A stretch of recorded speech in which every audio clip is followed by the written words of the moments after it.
Good evening and welcome to the regular scheduled meeting of the Commission on the Status of Women, June 8th, 2009. Roll call, please. Commissioner Katafian? Yes. Commissioner Lamel? Here. Vice Chair Manasarian? Commissioner Malakian? Here. Commissioner Marakat? Here. Commissioner Pillsbury? Here. Commissioner Sobey? Here. Commissioner Walker? Chair Devine? Here. Next item, please. At 1A, we have a report regarding the posting of the agenda. The agenda for the June 8, 2009 meeting was posted on the bulletin board outside of City Hall on or before June 5, 2009. Thank you. Next item.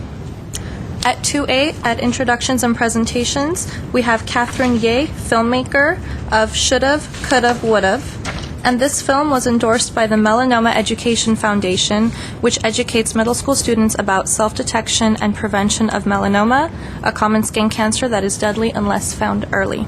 In the film, 3 young melanoma survivors and their families share their experiences, educating viewers to avoid the mistakes that nearly cost the survivors their lives. Thank you. And this is in reference to the Commission on the Status of Women's focus. Each month we focus on a women's health issue. This happens to be one that affects everyone, and that would be skin cancer, and it is sun safety for the summer. And I believe Commissioner Lamel is going to introduce our guest. Yes. Thank you, Commissioner Devine. Well, it's with great pleasure that we have Catherine Ye with us today. She's a producer for Kaiser Permanente's Multimedia Communication Department in Southern California. She aspires to implement tailored health messages specifically to youth using the power of entertainment, education, and social media. In Boston, Catherine worked with the Melanoma Education Foundation to promote the early detection of new, changing, and unusual moles, a skin cancer awareness message less popular than the typical lessons on sunscreen. Using her knowledge of health communication theory and her background in broadcast journalism, she wrote, produced, and directed Should've, Could've, Would've. And as mentioned before, it is about 3 young melanoma survivors. This one was particularly designed for middle school students, but there is a separate video for high school. And they both have received the American Academy of Dermatology's 2009 Gold Triangle Award for their efforts in raising the awareness and encouraging healthy behaviors among students. And she did accept that award on behalf of the foundation in San Francisco in March. She continues to collaborate with the foundation as an honorary trustee. She also participates in the Entertainment Resources for Professional Association in Los Angeles. She holds an MA in Health Communication from Emerson College in collaboration with Tufts University School of Medicine and a BA in Communication and Public Relations from Michigan State University. Welcome, Catherine. Thank you. Thank you all for inviting me here today. I'm really excited to be here, especially for the observance of Sun Safety Week. To begin with, I'd like to just tell you a few stats on melanoma. The incidence of melanoma is rising every single year, especially in younger and younger populations. Last year, in 2008, there was about over 116,000 new cases of melanoma. It's also the most common cancer between 25 to 29-year-old young individuals, and it's also the leading cancer killer of women ages 30 to 35 years old. And on average, there is a melanoma death in the United States every hour.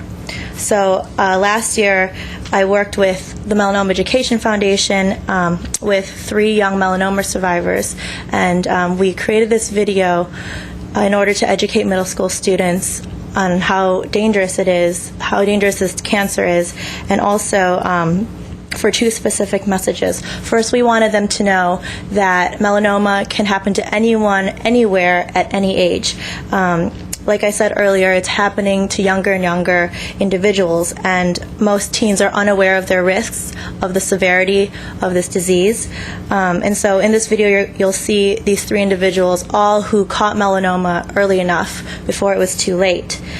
Second, we wanted to emphasize the importance of prevention and of self-skin examinations. The Melanoma Education Foundation encourages individuals to check their skin once a month fully scanning their bodies for new, unusual, or changing moles. And so by doing this, you can hopefully catch melanoma before it could take your life. So I'd like to present the video.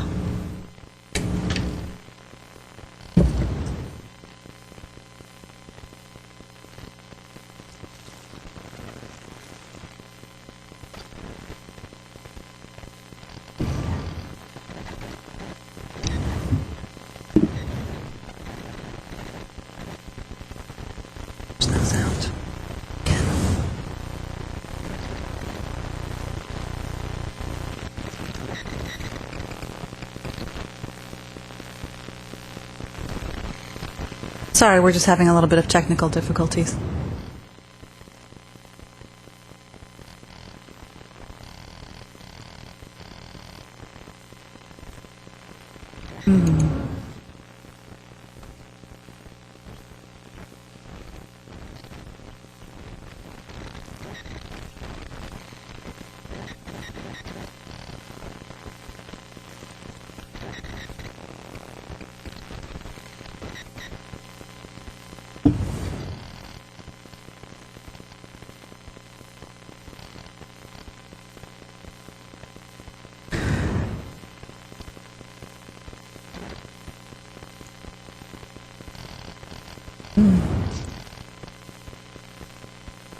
You know, I have to tell you, Chair Devine, we tested this thing like 5 different times. So you did. I know.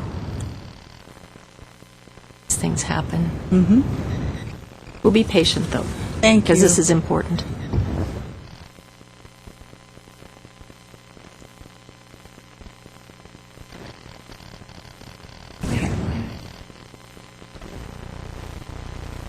Start it over.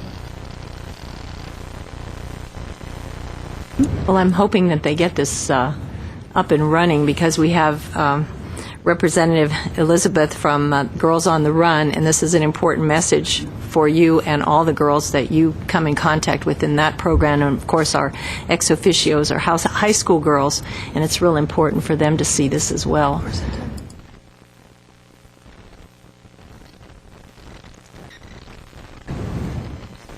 Unfortunately, cancer does not solely affect adults.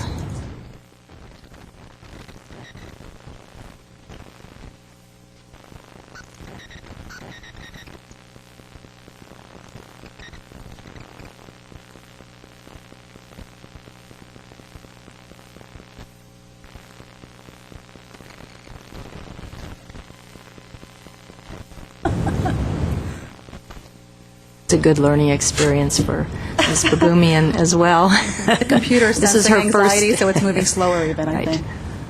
This is her foray into Commission on the Status of Women meetings.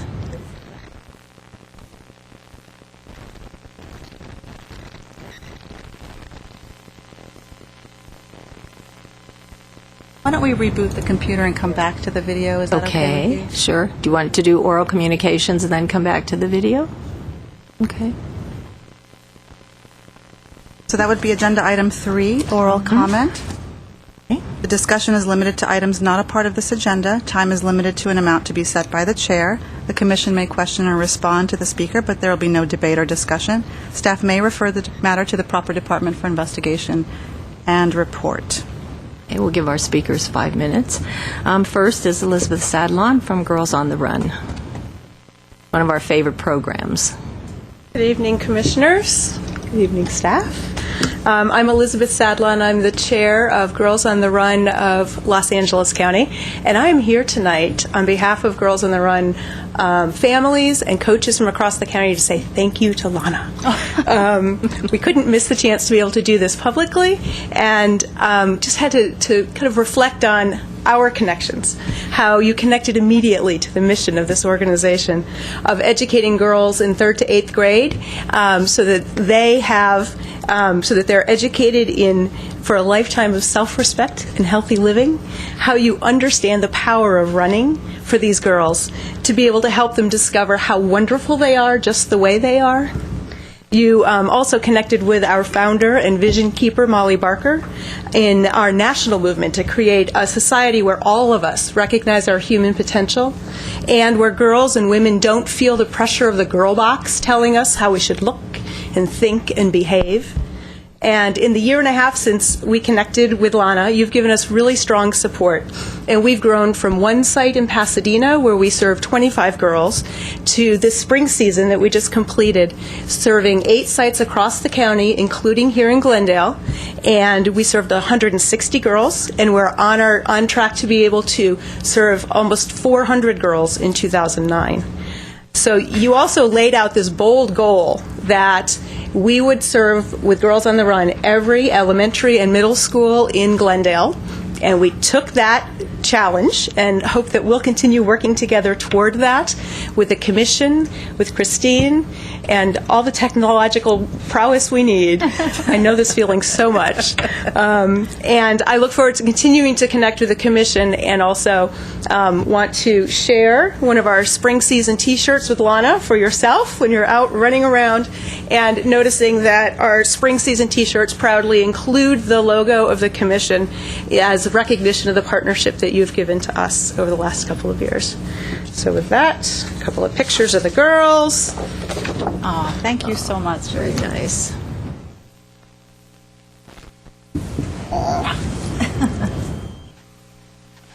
So much. I put it on over my suit.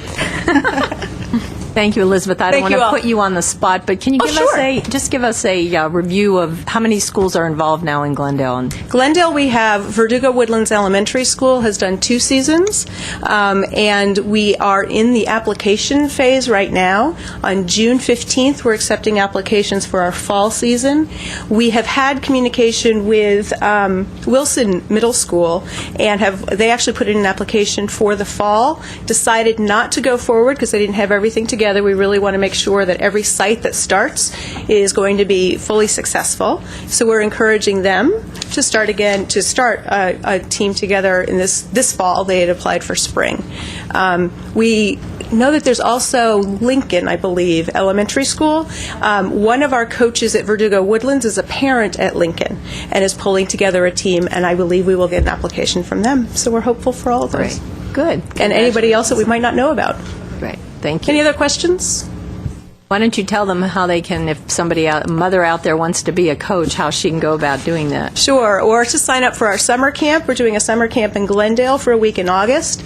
Our website is www.gotrlosangeles.org, and you can get all the information there. Okay. And that's for registration for Girls to Run as well? Yes, you can get information for summer camp, for registration for fall season, which begins the week of September 21st, to volunteer, and to support us in many ways that our community supports us. Look at that. Great. Thank you very Great. much. Thanks, Elizabeth. Thank you. See you soon. And my next card is from Herbert Milano.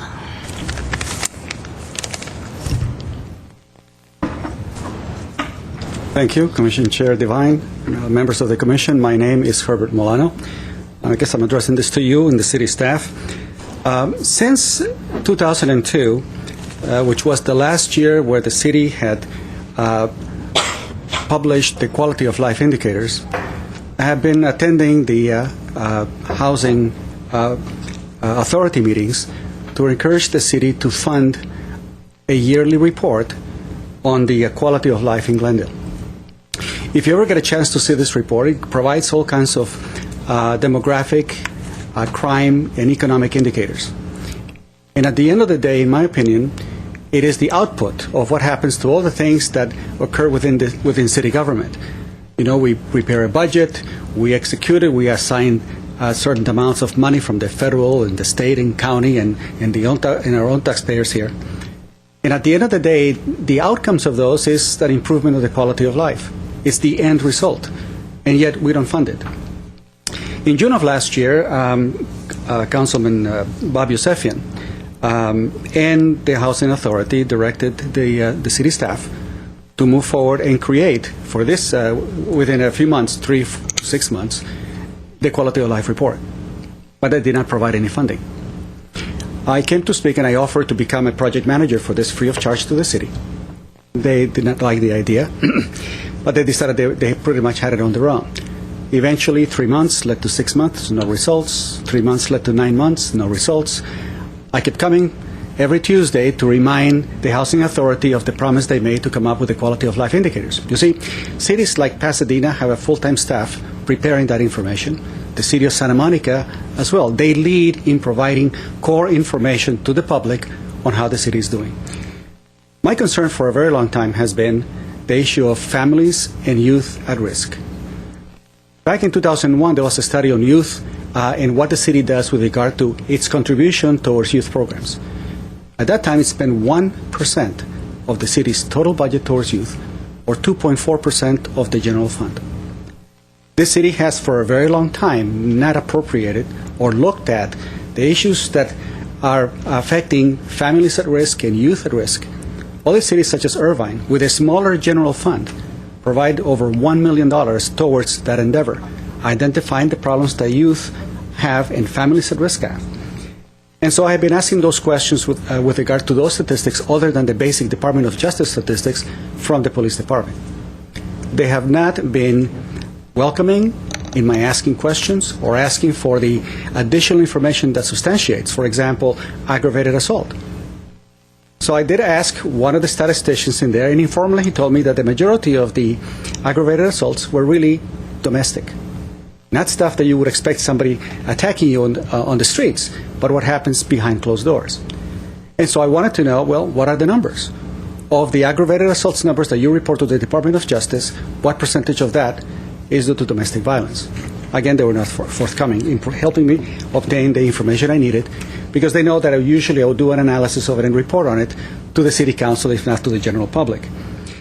It is my belief that youth at risk are, to a great extent, a leading indicator of what takes place in the home. You know, if the child is a problem child at school, oftentimes they're reacting due to the things that they see.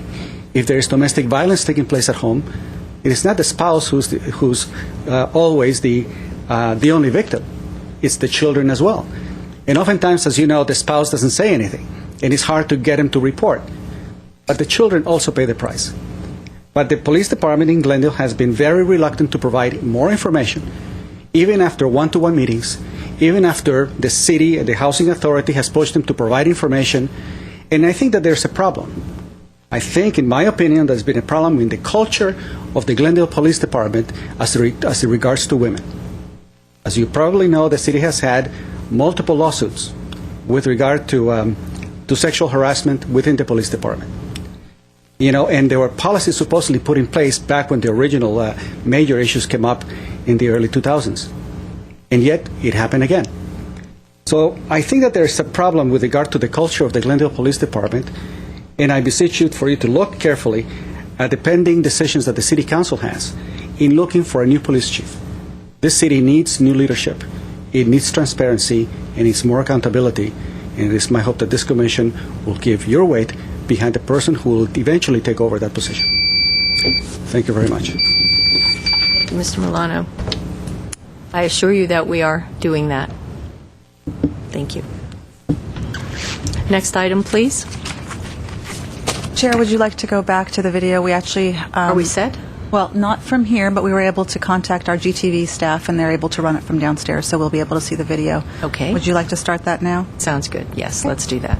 This is on melanoma survivors.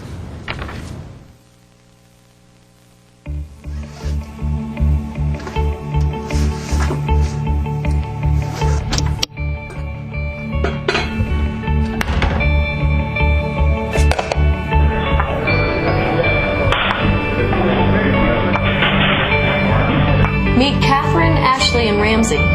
3 very different people with one thing in common. I had stage 3. I had stage 3. I had stage 3 melanoma. It's the most serious type of skin cancer, and it's affecting young people all around the United States, even in places like New England, where there isn't much sun exposure most of the year. A lot of my friends are like, oh, that won't happen to me because I'm too young for it to happen, but it can happen to anybody. I questioned whether or not we could have found something earlier. I couldn't understand what had happened to my body. Melanoma isn't pretty, and it can strike anyone at any age. There was a mole that was just kind of stuck out at me, bothered me, so I just asked them if they would take it off because it was just kind of like a cosmetic thing. It was the August before my senior year, and I had this mole that I had asked my doctor about before, and he had said that there was not a problem. I found it like after I took a shower one day, right between my toes, right there. It was weird looking. It was like the size of an eraser, and it looked odd. Welcome to the world of melanoma survivors. Just every day you wake up and you wonder if it's going to come back.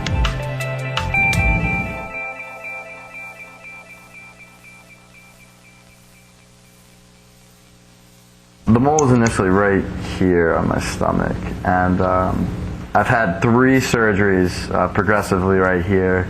Initially, it was just a removal of the mole. The second one was a bit deeper, and then the third was another scoop just to make sure that it was clear, and another 26 lymph nodes in my leg. Just had a small removal on my arm right here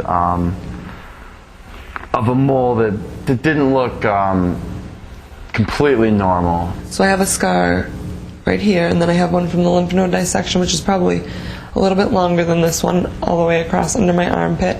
And then I've had a few, since that, they take a lot of moles off my back, and then I've had a lot of excisions, so I probably have about 5 or 6 scars. I have one on my arm, and this arm too. One on my pinky right here that got taken off by the same doctor who took my mole off of my foot.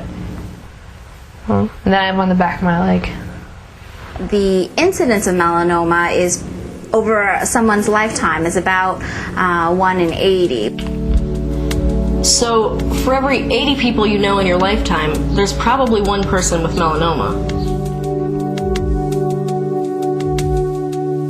I think at 10 to 13 years old, it's more important for them to get to know their moles so that when new ones pop up, they're able to identify them. Know that it can happen to anyone. I didn't spend an excessive amount of time in the sun. It was almost like a spontaneous thing in my body, somewhere. It just randomly started, and so for me, I think for anyone, it can come from anywhere, and I think it's just good to be cognizant of that fact and to be constantly aware. Having 50 or more moles and having any moles that are irregularly shaped can put you at risk for melanoma.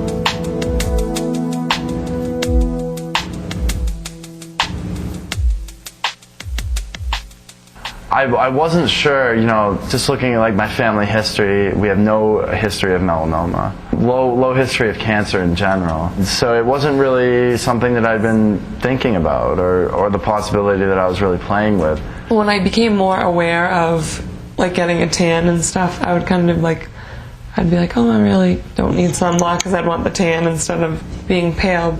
Little chance for sun means little chance to get a tan. For many students, it's important to have that sun-kissed glow, but they may not know it could cost them their lives.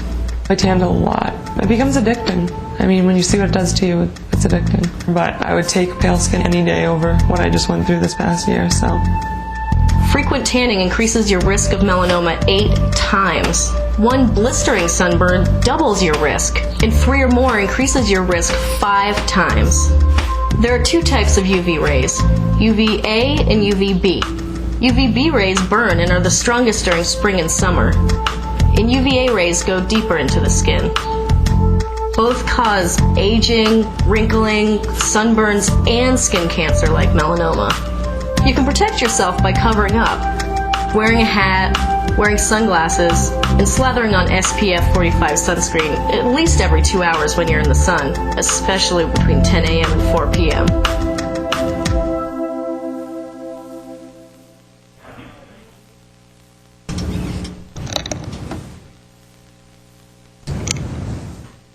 So that was the first half of my video, and the rest of it just emphasizes more on sun safety, wearing SPF, covering up, staying out of the sun between 10 and 4 o'clock in the afternoon.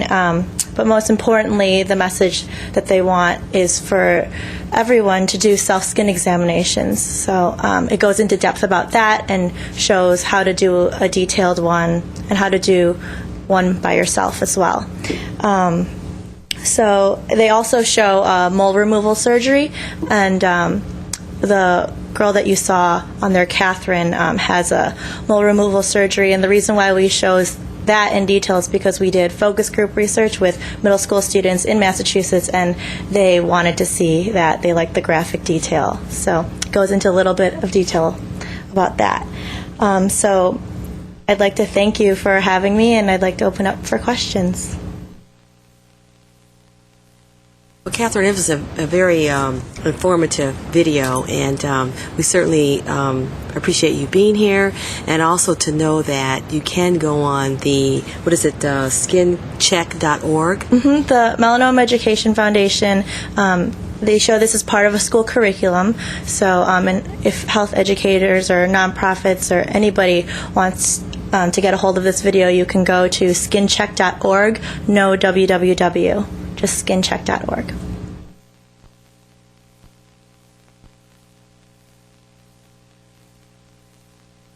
Thank you.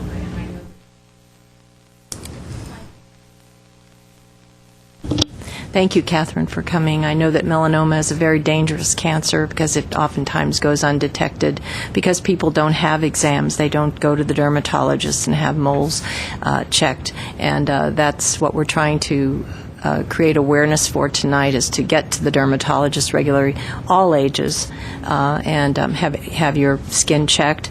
Suntan lotion is not enough.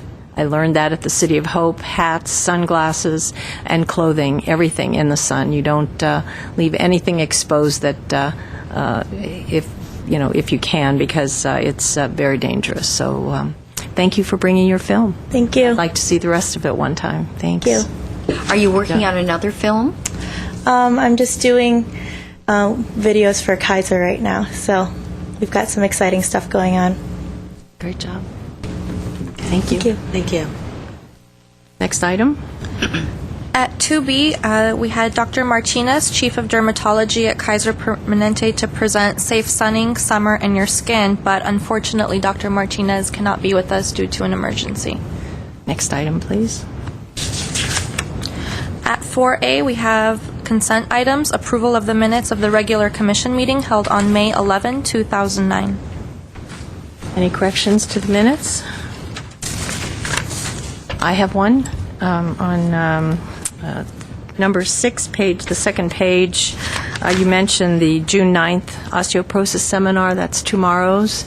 It is at noon, from noon until 1, not from 6 until 8, at Glendale Memorial Hospital. I hope everyone will remember to come. That's going to be a great event. 1 hour. We have free gifts for the first 55 people that come. We already have over 50 registered, so it's fabulous. We've done a great job.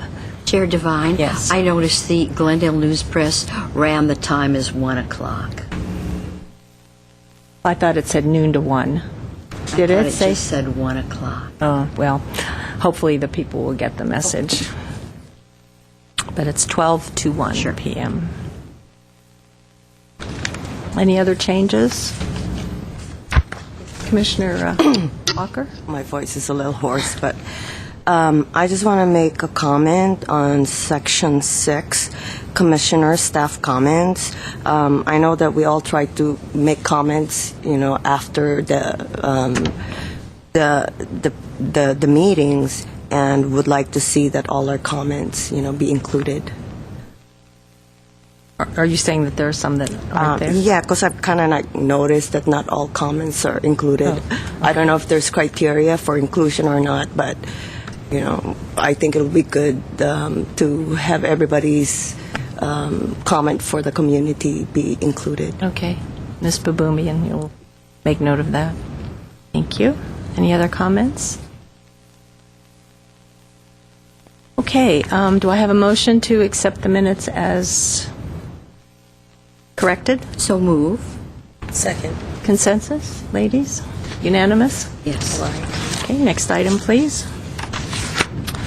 At 5A, we have business agenda action items, and at 1, we have consideration and discussion on the criteria for the Commission's endorsement and sponsorship of local events.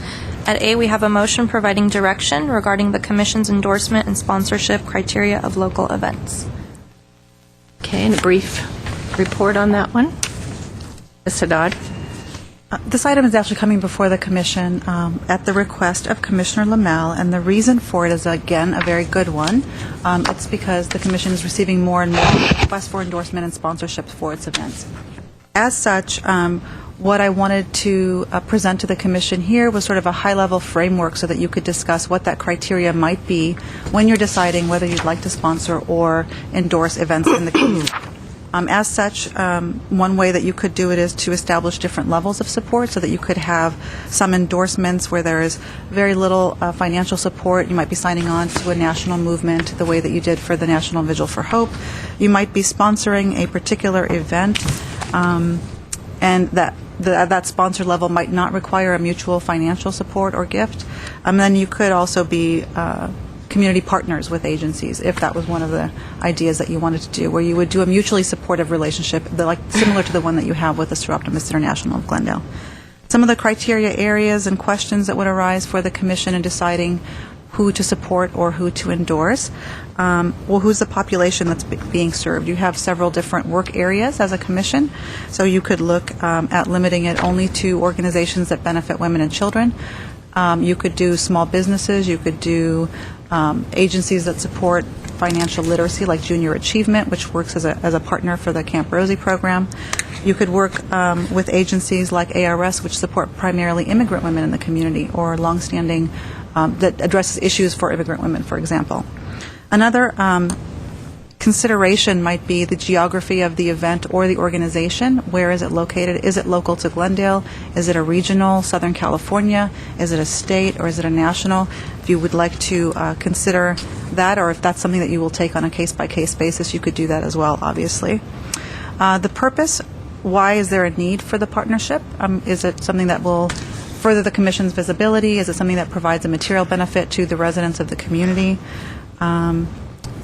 You would also probably need to consider your own existing workload and your own existing events. You've already got a very full calendar for the year, so it's kind of important that you're able to function well in all of the things that you decide to take on. So it could be that you, instead of, for example, designing a bra, that you would only sponsor them financially or something like that.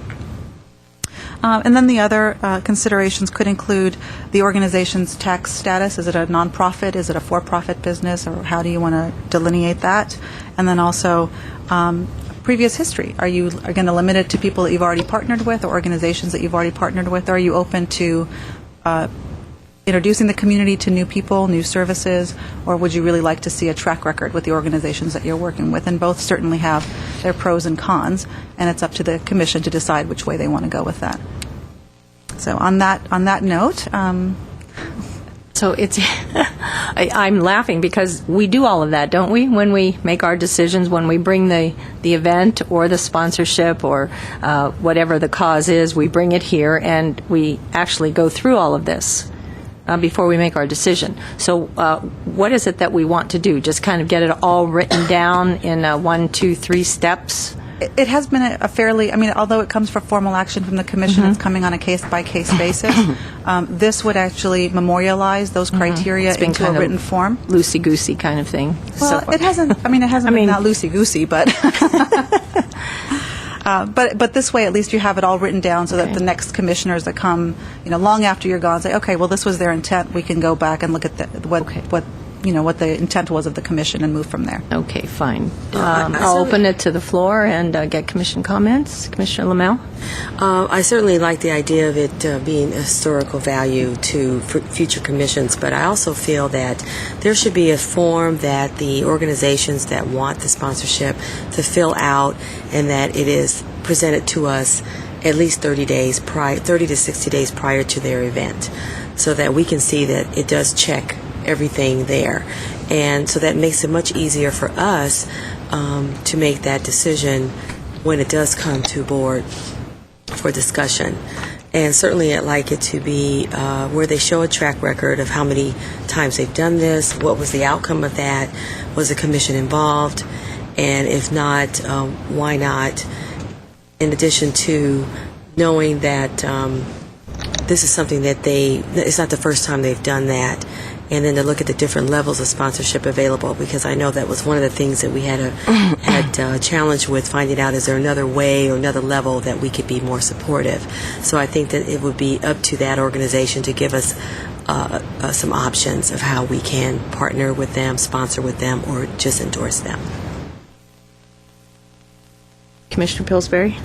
I think Commissioner Lamel has some very good ideas about the form. So there's a formal process for groups to apply to us. However, I would not want to preclude organizations that are doing something for the first time, because everyone has to get started somewhere, and I think we can look at the plans for an event on the merits of the event and decide whether or not we do want to get involved. But I think part of our mission is to ignite interest in the community around certain core issues, and we don't want to discourage people from starting new initiatives. So that's all. Well, Commissioner Pillsbury, I think you misunderstood what I meant. It certainly does not preclude them, but we do need to know if this is a first-time Oh, absolutely, event. yes. So clearly,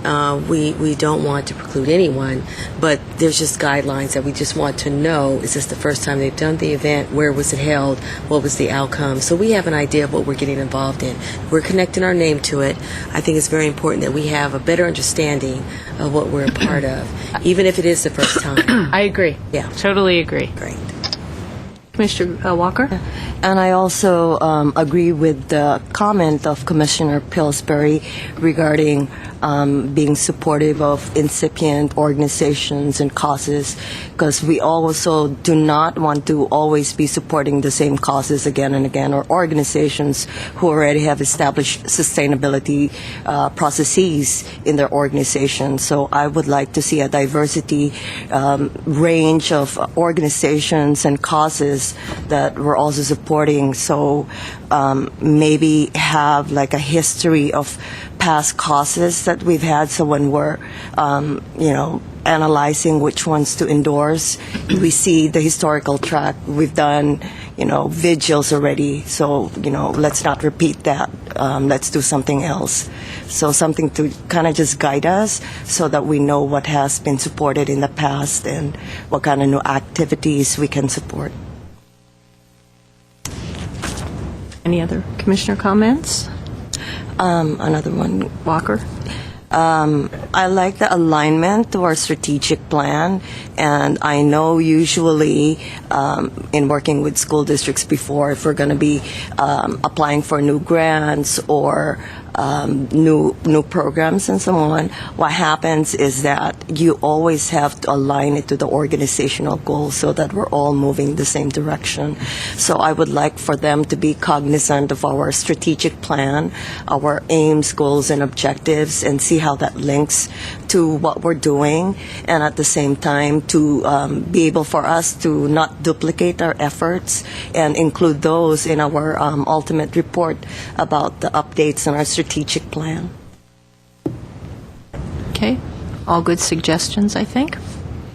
I just want to make sure that I like the criteria that's mentioned here, organizations which provide service to women and girls. I know that in our mission and our vision, it is to service all women and girls in Glendale who live, work, and study here. And I think that should be our basic criteria, our most important criteria when we look at these forms or applications or sponsorships or partners.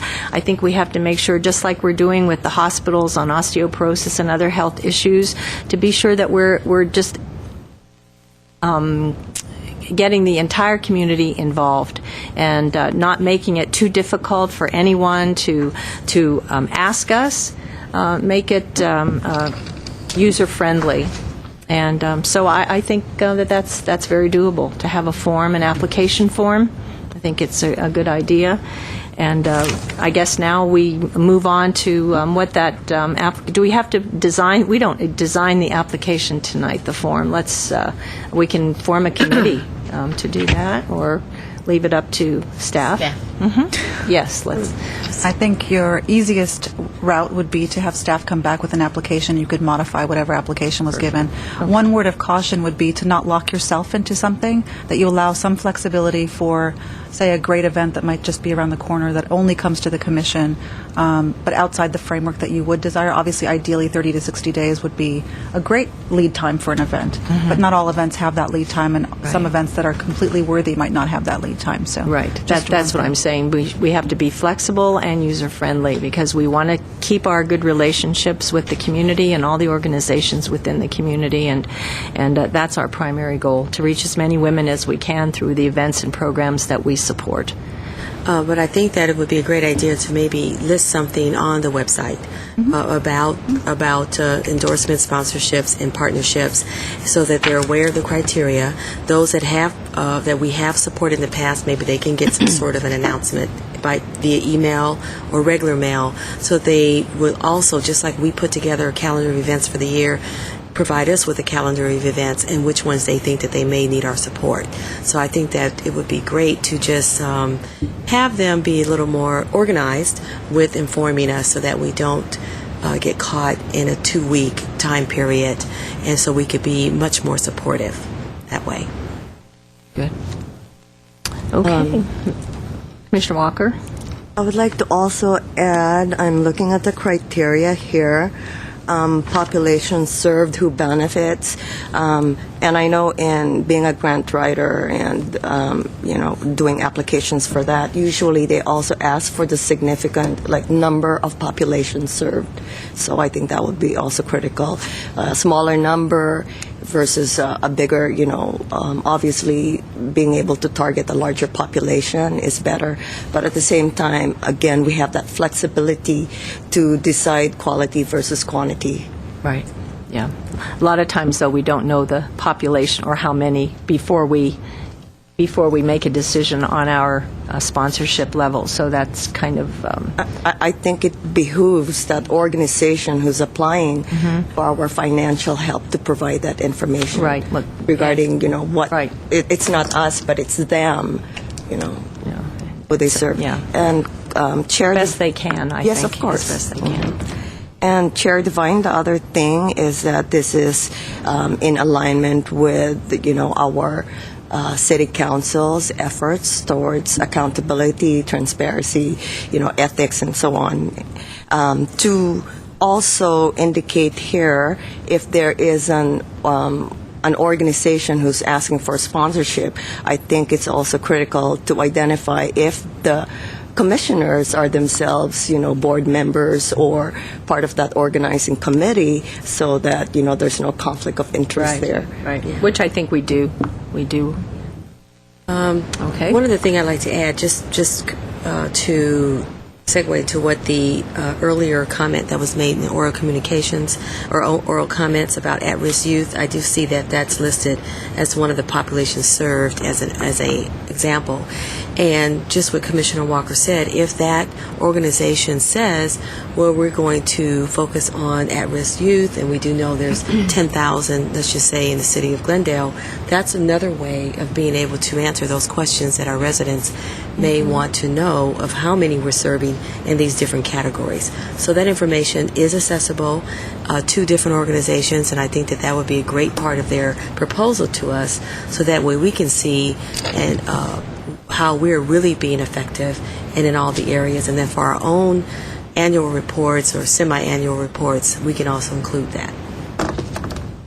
And I would also like to add something like a report back after the event, so that it's not just, we give them the money and then we don't, know about what happened, but something, to just report back that this is what happened, these are the highlights. Well, we usually do, and we have 2 reports tonight. We always, whenever we sponsor an event or partner with anyone, we always bring the event back, and staff always gives us a report on that. Yeah, and it's always there. And I think that's already the praxis. So what we want to do is what Staff Haddad mentioned is to memorialize it, put it in writing, so that that's one of our criteria. And to include the numbers of attendance. Yes. Usually the reports, I don't remember always saying that there was 100 people or 50 people or 25 people. I like to see Numbers those served, numbers. Numbers served and actual numbers. Okay. Anything else, commissioners? Can we ask just one Haddad? clarifying question? Is the 30 or 60-day notice to staff, or is it to the commission as a larger body? Commissioner Lamel? I think to the commission as a larger body, yes. Although it seems in the past many times staff has come to know about upcoming events and then prepares these papers for us so we know more about it. So I think that having some flexibility on that, obviously the more time the better, but we don't want to discourage people from... Again, most people know what their calendar of events are at least 3 to 6 months out, or if not, they should. And at this point, we're getting this information 3 or 4 days in advance of the meeting. So what I'm saying is, for instance, with the vigil, I think it was that happened to be maybe 30 days, but not quite. It was a shorter time. No, we had that was more than a month because we discussed it at the meeting Twice. before. 2 meetings. 2 different meetings we discussed. So then that means 30 to 60 days is doable. But that's staff hears about it first. So can staff just send us an email saying that this just came to our attention, so you're aware of it, and we have some heads up on that? The only reason that we don't do that is because the Brown Act really tries to contain the ideas of collective consensus, and so whenever possible, the information is presented in a public forum, not via email or via memos that are privately distributed to the commission as a body, because it's about the commission's business, and so it needs to happen in a public forum. So that's... I would say in 90% of the cases that we've been involved, we've known about these at least 30 days in advance. So I think if we keep it at 30 days, that will give us a month before the event, because we'll bring it before the commission a month before the event. So I think even 30 days is adequate. Let's just have an opportunity to maybe extend it. It doesn't preclude, because again, the organizations we normally support know what their next event's going to be or where they're going to need support. If it's on our website, if we send out emails to these organizations, they're aware of it starting before the end of this month, I think they can adjust their schedule a little bit. Well, I think the wording being 30 to 60 days is adequate, so we can do that. We can put 30 to 60 days prior to the event. Then, Chair, would you like us to include sort of an exception for, like a special exception or special consideration for any event that comes up less than 30 days in advance? Yes. Yes, I think we have to be, as I say, again, user friendly. We have to allow people to come to us if they're in need, and it's all of us. If it's an event that they maybe didn't know they were going to have 60 days out, maybe it's something different that they just thought to get to us, and it is something that involves women and young girls, like the vigil, for instance, which was amazing. Okay, and that's I think we should say something in there like that. Yes, definitely. I don't want to not support anyone in the city that has a program for women and young girls because they haven't gotten to us in a certain number. I think we have to build in some sort of flexibility. How do the other commissioners, besides I agree. Commissioner Sobey, Commissioner Pillsbury? Okay. Commissioner Katefian, do you have a thought on this? Yeah, I believe that the first thing we have to do, as we said, it's better if we have a criterion, just to list all the things that we want for the events, the people to see and to adjust the situation, what the event, so that we'll be able to work together. Right, but do you have any feelings on the time, the 30 to 60 days of the application? I believe even it's not even 60 days, 30 days will be okay too. Even sometimes less than that. It depends on the type of event they're going to do. So it's better to be more flexible than just. Do we need to take a vote on this particular section, or can we just word it on the form that 30 to 60 days for the event? Yeah, that's okay. fine. Yeah. Okay. So let's see. We just need. Go ahead, Ms. Haddad. Just another clarifying question, Chair. Was there a ranking of the priority populations that you wanted to focus on, or were they all equally viable as far as the Commission is concerned? Commissioners? Our mission, remember, is to service women and girls in Glendale who live, work, and study. All girls and women in Glendale. So I think that says it all. So we should say that. I think that says it all, yes.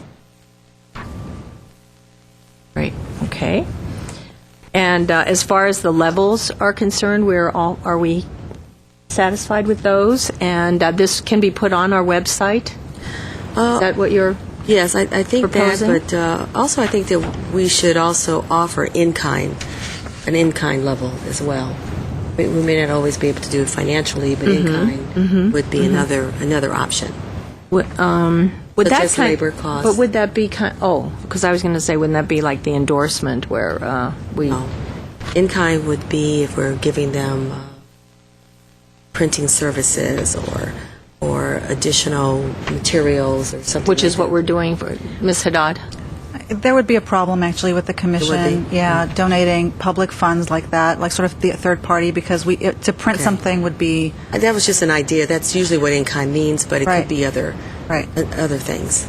It's clearer, actually, if the Commission either sticks to money or things, like if you have the promotional items, if you wanted to give those. That's what I meant. That could be an in-kind donation. Yes. Trying to think of another example that might work for in-kind, and it's really about the promotional items. Items from maybe silent auctions that weren't That's utilized. in-kind. We talked about That was already included in previous conversation. But I'm kind of likening that to the endorsement level because that's what we're doing with Glendale Memorial. We are providing them with promotional items on Tuesday, and so let's just make it clear in there then. Yeah. Okay, that's fine. Commissioner Pillsbury?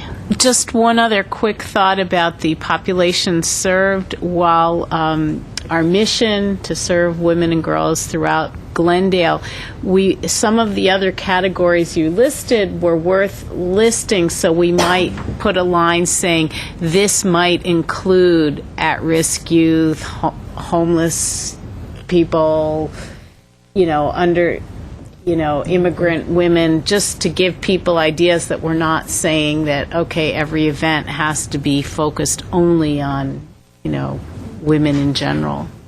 But aren't we going to be identifying primary focus women and children, and then maybe have a checklist like, these other populations served? Yes. I don't know how the form is going to... I think it was going to include all of this. Yeah. It was just that our primary... And it can be, one or more categories or levels. Of course. Well, we can say on the form that our mission is to serve girls and women, and then somewhere on the form have a checklist like this on what their focus is, what the organization focus is. So once staff comes back with a form, then we can go from there. Okay. Do we need any other information for staff, or any other decisions that we need to make for staff? It would be helpful for staff if you could address the other areas more specifically. The geography, did you want to stay really local to Glendale? Did you want to branch out to the regional? Because I know Project 50 LA, for example, has an October event coming up. The Commission did support them last year. It's up to you if you want to do it again. Also, one of the really important things I would imagine that you'd want to address is the nonprofit status of an organization. Do you want to support for-profit businesses, or do you want to focus on service agencies or nonprofit agencies? So that might be, another issue really to clarify for staff. Okay. Well, geography, if it's regional, would include City of Glendale. I mean, I'm sure there's a number of residents that are benefiting from Project 50, for instance. So that would, as long as it includes, or Glendale residents are eligible, I think it would be okay. Well, and I think for one of our missions is to create awareness of our own commission outside of the city. So I think we should have something in there that indicates that we want to, we're willing to support regional activities and, of course, ACCW and ACW, the organizations that are our own. Mr. Pillsbury? I think we should be clear, though, that we're going to give priority to events that take place in Glendale or events that specifically serve women and girls who live, work, or go to school in Glendale, because that is our core focus. Well, a project like 50 would. It would. And then we're a member of ACCW, so we should support something that we're a membership. But wait, in. I'm not talking about the merits of what specific things we should or should not support. This is for the purposes of the form, how we present ourselves to the community, because we don't want to be flooded with applications from all over the region for any event that needs a few $100s. So I think we have to be clear what our priorities are, but we can say, we're certainly willing to entertain, applications from a wider community, but people need to know not to waste their time, too. I think that can be solved if we put our mission on the top as what Chair Devine mentioned, because that specifically mentions serving the women and children or women and girls in the city of Glendale. And then when we do our checklist, it will be in that, ordinal scale in terms of the priority. As number one, would be under population served would be, primarily women and children. So that is a top priority if they check that off. And then for the geography, the top priority would be if it's local Glendale specific. Okay. And the let's see, the idea of the nonprofit. So that would be what are we thinking about that? I think it's the same.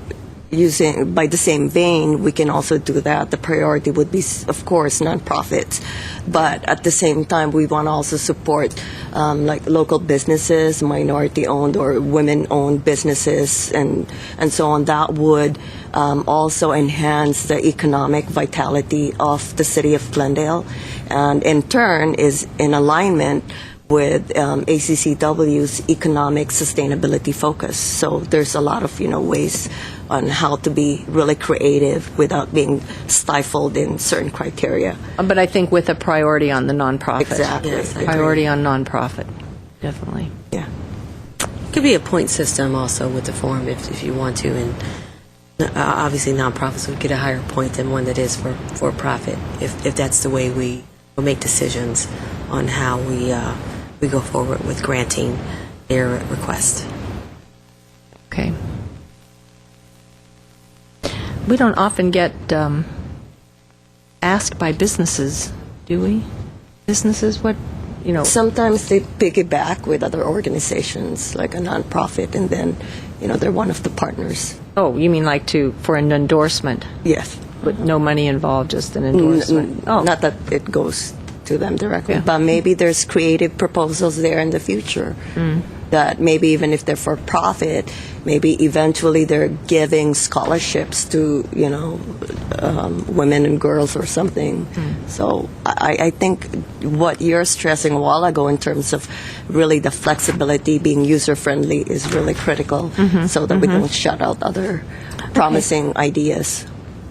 Commissioner Pillsbury? For example, a bank might decide to do a seminar for kids on financial management and want to partner with us to encourage the girls to participate. Or there could be sometimes,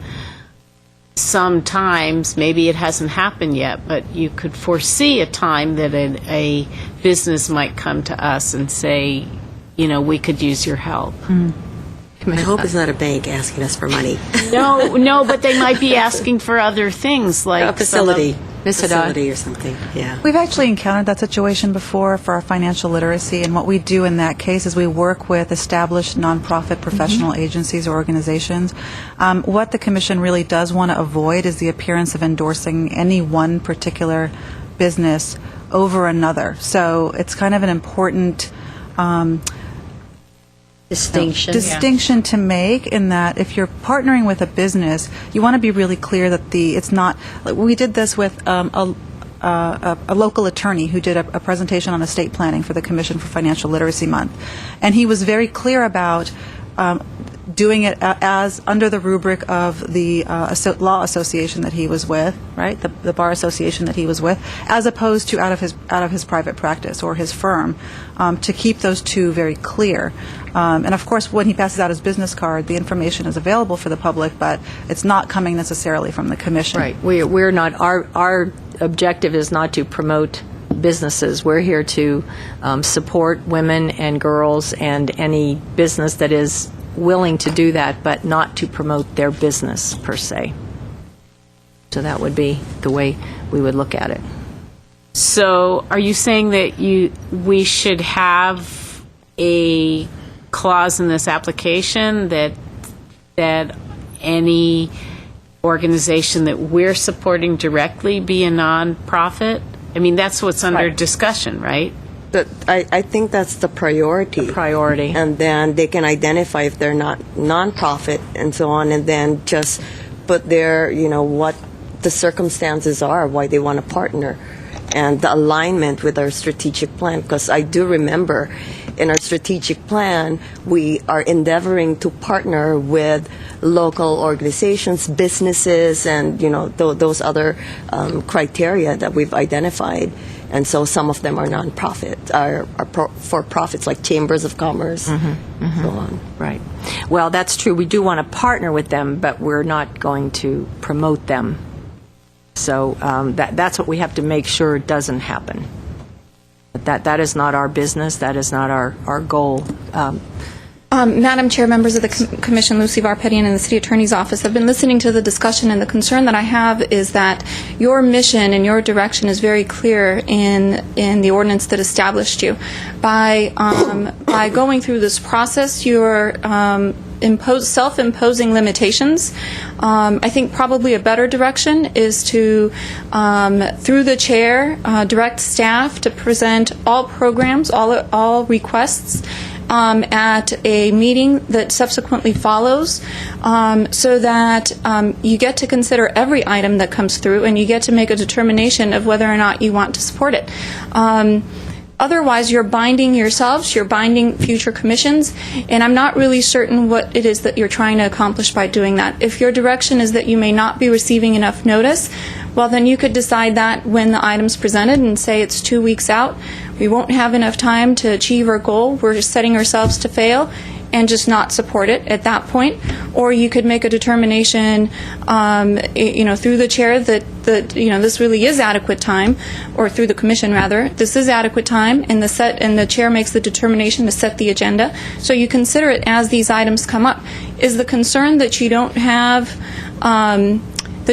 enough notice, or why is it? I don't know why you're trying to bring forth these self-imposed limitations when you really don't have to. I totally agree. I was feeling that we were getting too specific about, we've never done this before. We've never been this specific, and I think we have not had a problem. And I think 30 to 60 days, the form, the application, bring it in, bring it to the commission, and vote on it as we have before, talk about it, take a vote, and that will be the rule of the land. And I think that's the best way to do it. Thank you, Ms. Varpetian. Other comments? Okay, so if it's agreed, then let's, I think the form is a great idea. The 30 to 60 days limitation is good prior to the event. And we'll just follow suit the way we've been doing it, and we'll go through the, you can post, on the website, the information that staff feels needs to be out there. and then you will just bring the items, the sponsorships, the endorsements, the partnerships to the commission at least a month in advance, and we can talk over all of these specifics at that time and then take a vote. Do I have a consensus on that? Yes. Ms. Varpetian, do you think we need a more... I just wanted to be clear now. Are you bringing this item back to a future meeting with a form? Is that what you're doing? Okay. Yes. Staff is going to prepare the form so that we can see it, the application form that goes to those that are seeking our help. Okay, requesting a donation or a sponsorship or a partnership, and we'll take a look at it then and okay it, and then we'll use it from then on. So for clarity, what staff is hearing is you want an application form for every agency that does want to partner. You're asking for 30 to 60 days lead time, but you're going to keep your process as open as it has been historically so that every item will come through the chair to the commission. Exactly. Yes. Okay. Yes. Thank you for that. Okay, next item, please. At 5A2, we have consideration and discussion regarding sponsorship of regular self-defense training for Pathachief Glendale residents and staff. And at A, we have a motion providing direction regarding the sponsorship of regular self-defense trainings for Pathachief Glendale residents and staff. Okay, do you want to give us a report on that? Yes, Chair Devine, members of the Commission, as part of April 2009 Sexual Assault Awareness Month activities, the Commission had arranged a 2-hour self-defense training workshop provided pro bono by a longtime Commission community partner, Shield Self-Defense, for residents and staff at Pathachief Glendale. Pathachief Glendale is a transitional housing facility in Glendale that serves individuals and families that are homeless and houses up to 40 people for 60-day periods. Shield Self-Defense Training is a martial arts-based women's self-defense program that was founded by Nelson Neo, and Neo is a former board member of the Glendale YWCA, and he is a state-certified sexual assault victim trainer. His previous work with the Commission includes self-defense workshops during Sexual Assault Awareness Month, as well as for Camp Rosie, which serves low-income, high-risk girls aged 14 through 18. At this time, Pathachief Glendale has requested that these 2-hour on-site training sessions be offered to their residents on a bi-monthly or on a quarterly basis in order to reach as many women as possible due to the turnover in their residence. Pathachief had initially asked for and is asking for this training again because sexual assault is a serious issue for homeless women. Attached to this report is Exhibit 1, which is an article titled No Safe Place by Lisa Goodman, and that can provide more background on that specific subject. Shield Self-Defense offers this nonprofit rate of the 2-hour training session at $300, but we had negotiated them down to $250 per 2-hour session for the series of trainings. And you have several cost options that are discussed in the report, and we can answer any questions regarding the listed costs. To offset the total costs, we will work with the Commission to identify local external sources of support. But at this time, if the Commission decides to sponsor these trainings, staff would recommend allocating sufficient funding for the duration and timing of the desired trainings, not including any external support. Okay, and this would, according to the last item on the agenda, would be under level sponsorships. Okay?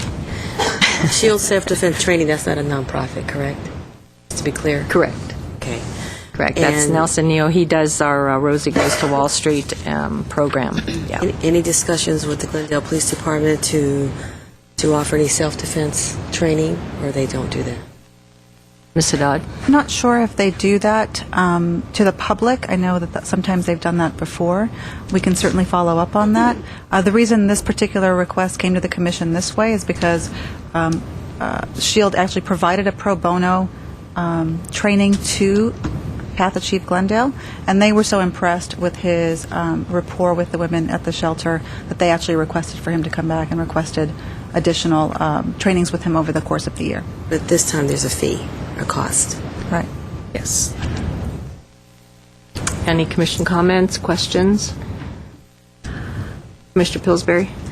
Okay, I do spend quite a lot of time at Path Achieve Glendale for the past for 7 months. I volunteered my clinical services there once a week, and for the last month or so, I have been brought on a part-time basis. So I'll be happy to participate in the discussion, but I will not vote on the issue. I do want to say that the residents of the homeless shelter are in need of this kind of training, and the fact that they connected well and want more of it speaks really highly. I myself went to one of the ones that we sponsored, and he was very, very good with a range of, there were younger girls there and up to older women, and he was very good.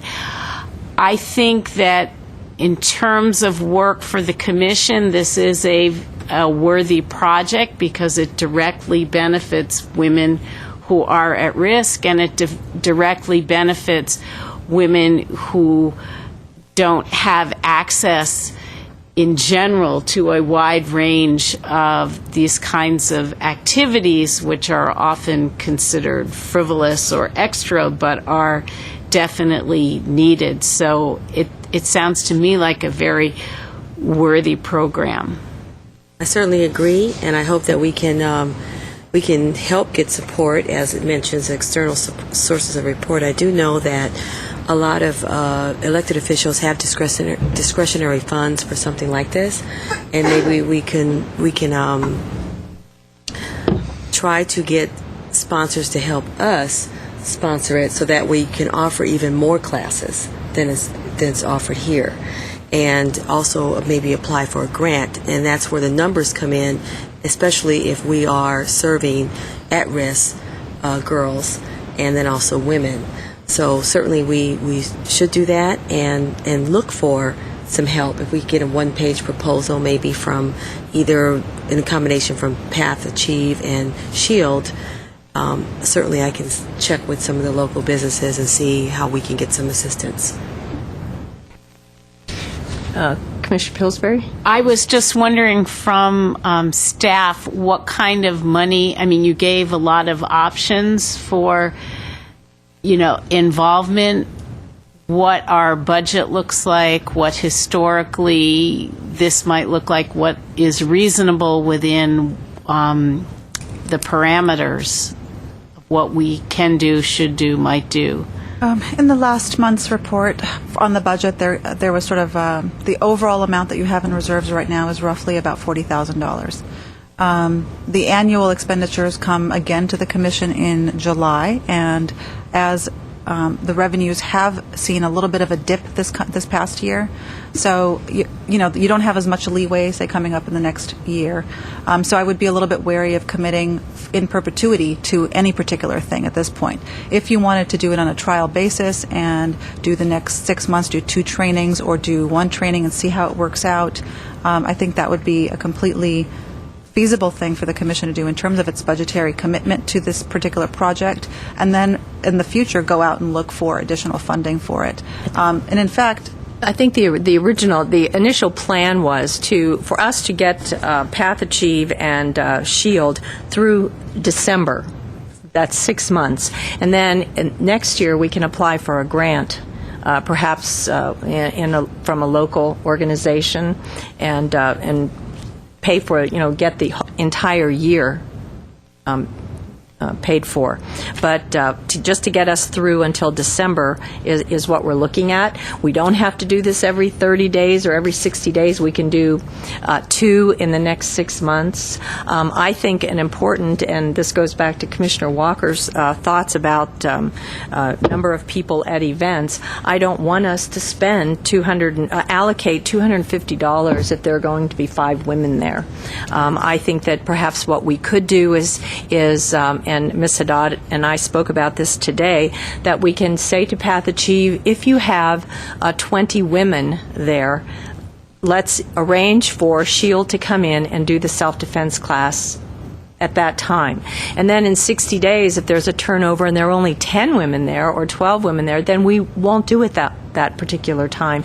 But if the next rotation ends up being 20 or 15 women again, then we can have a class. So we're not going to say specifically 3 classes, 5 classes every 2 months, but do it according to the number of women that are there and that can really take part. And that does not include staff, and I would like to make that clear.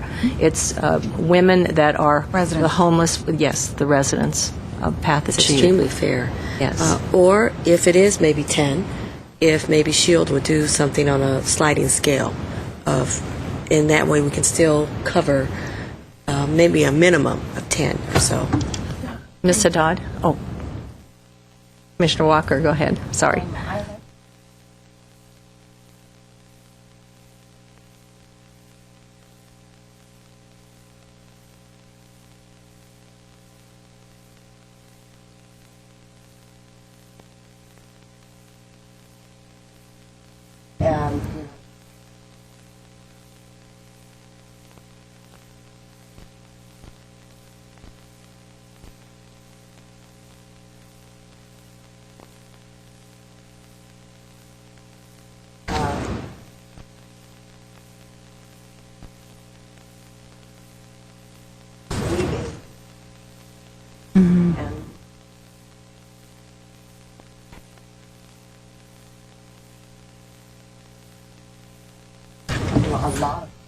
Right. Yeah. Well, we're not doing that now.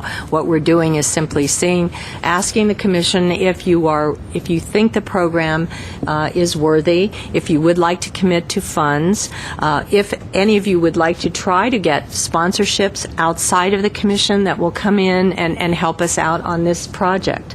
You know, if each one of us gets one sponsor, you know, right here we have six sessions. We don't necessarily. Yes, like if each one of us gets a $250 sponsorship for Path Achieve. I mean, that's just an idea. I'm just throwing that out. We could work at something like that. Ms. Haddad?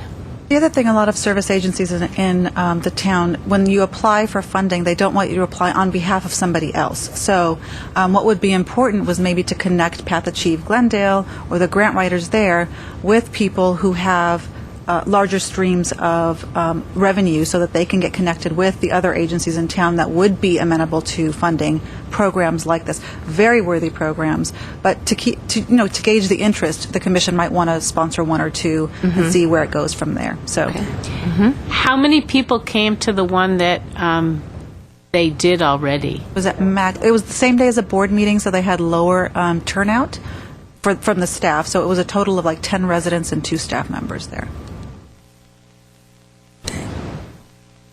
That one was free, though. Right. It's a really good cost per person.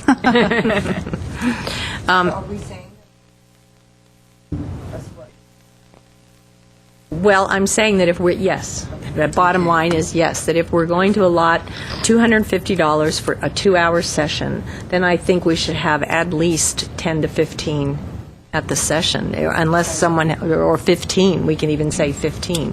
When you have 15 women there that want this and need this, of course, they're always in need of, but we'll be glad to arrange for Nelson to come in and do his SHIELD program.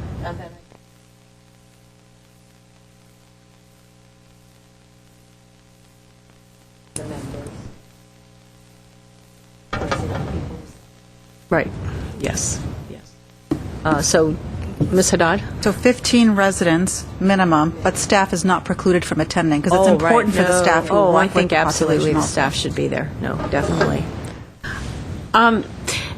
There are a total of 40 beds in this part of Path Achieve's program, and they're men, women, and children. So getting 15 women, if it included, girls above age 10 or whatever, would be more likely. They also have other transitional housing programs that we could specify their residents could be included as well. Just because you'd have to check with Path Achieve about how realistic 15 women on any given day is. Sadat? That's actually a really interesting point. What if you opened up the training to residents at Hamilton Court or maybe the emergency shelters in town as well? I don't know if there is right now a conversation between those different shelters. And this is a little bit different, being it's transitional, and there's some emergency housing that is contingent upon the resident not leaving the facility, for example, in domestic violence cases. But at a transitional DV shelter, which we do have in town, that might be one way to certainly make sure of those numbers. And in fact, SHIELD actually has, my daughter did the program at 7, and it's something that obviously needs to be repeated over and over. But she was as young as 7 years old when she did it. And we've had disabled women in the program who were well into their 80s. So he's very versatile in terms of the population that he can work with, which is good for the numbers. People, women. But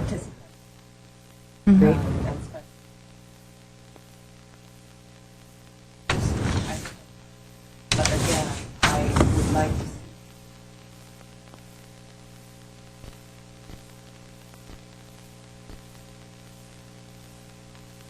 Okay. All right. Shall we have a motion?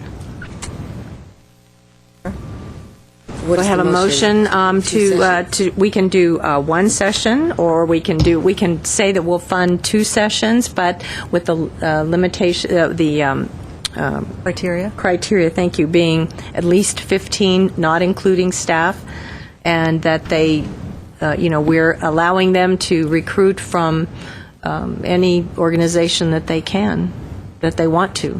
In Glendale. In Glendale. I so move. Second. So for clarity, it was 2 sessions? 2 sessions. So that would be $500 and minimum of 15 per class, not including staff, but staff is definitely welcome to attend.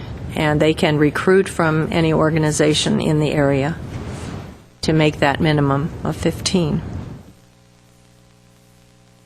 And if anyone on the commission can muster up a sponsorship for this to help us out, it would be great. And will we get a form or a letter from staff so that we can with regards to this program, to try to solicit a sponsorship, or?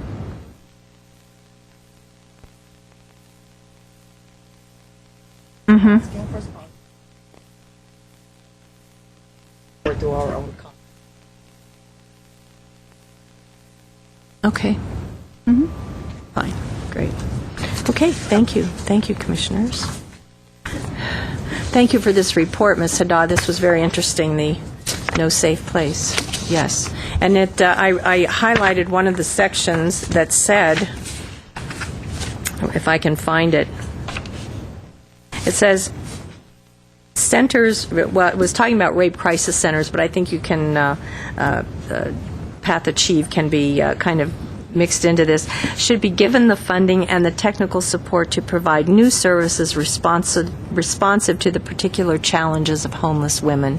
And I think that's exactly what we're doing. So I think it's good. Thank you. Next item. Oh, Ms. Haddad? Sorry, there was a motion and a second, but is there unanimous consensus? Oh, is there unanimous consensus on that? Yes.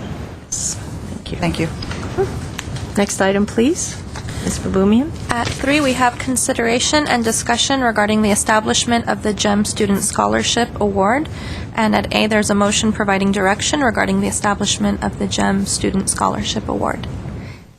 And this item is coming before the Commission at the request of Commissioner Malakian. And if it pleases the Chair, Commissioner Malakian can give the report, but Ms. Haddad would like to say something first. Ms. Haddad? Immediately preceding this meeting, I had a conversation with our fantastic Senior Assistant City Attorney, Varpetian, who brought to my attention that there is a potential difficulty with the establishment of this award into perpetuity, really is what we were discussing. because it would be considered a distribution of public funds. So if the commission would like to discuss the criteria that is laid out in this report, and then once that's established, if you want to do it into perpetuity, it would need council approval. So it would just get presented to City Council and then approved by council, and then you could move forward with that particular expenditure. Okay. Thank you. Okay. Commissioner Malakian?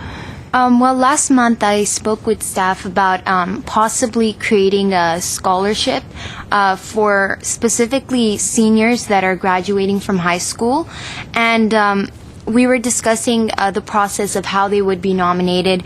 So basically different adults in organizations or teachers might nominate students who have excelled in community service, and that includes basically the focus of and the core values of the commission, which they could basically have community service in for helping homeless people, women's health, political participation, economic justice or financial literacy, or focus on just women and girls in general.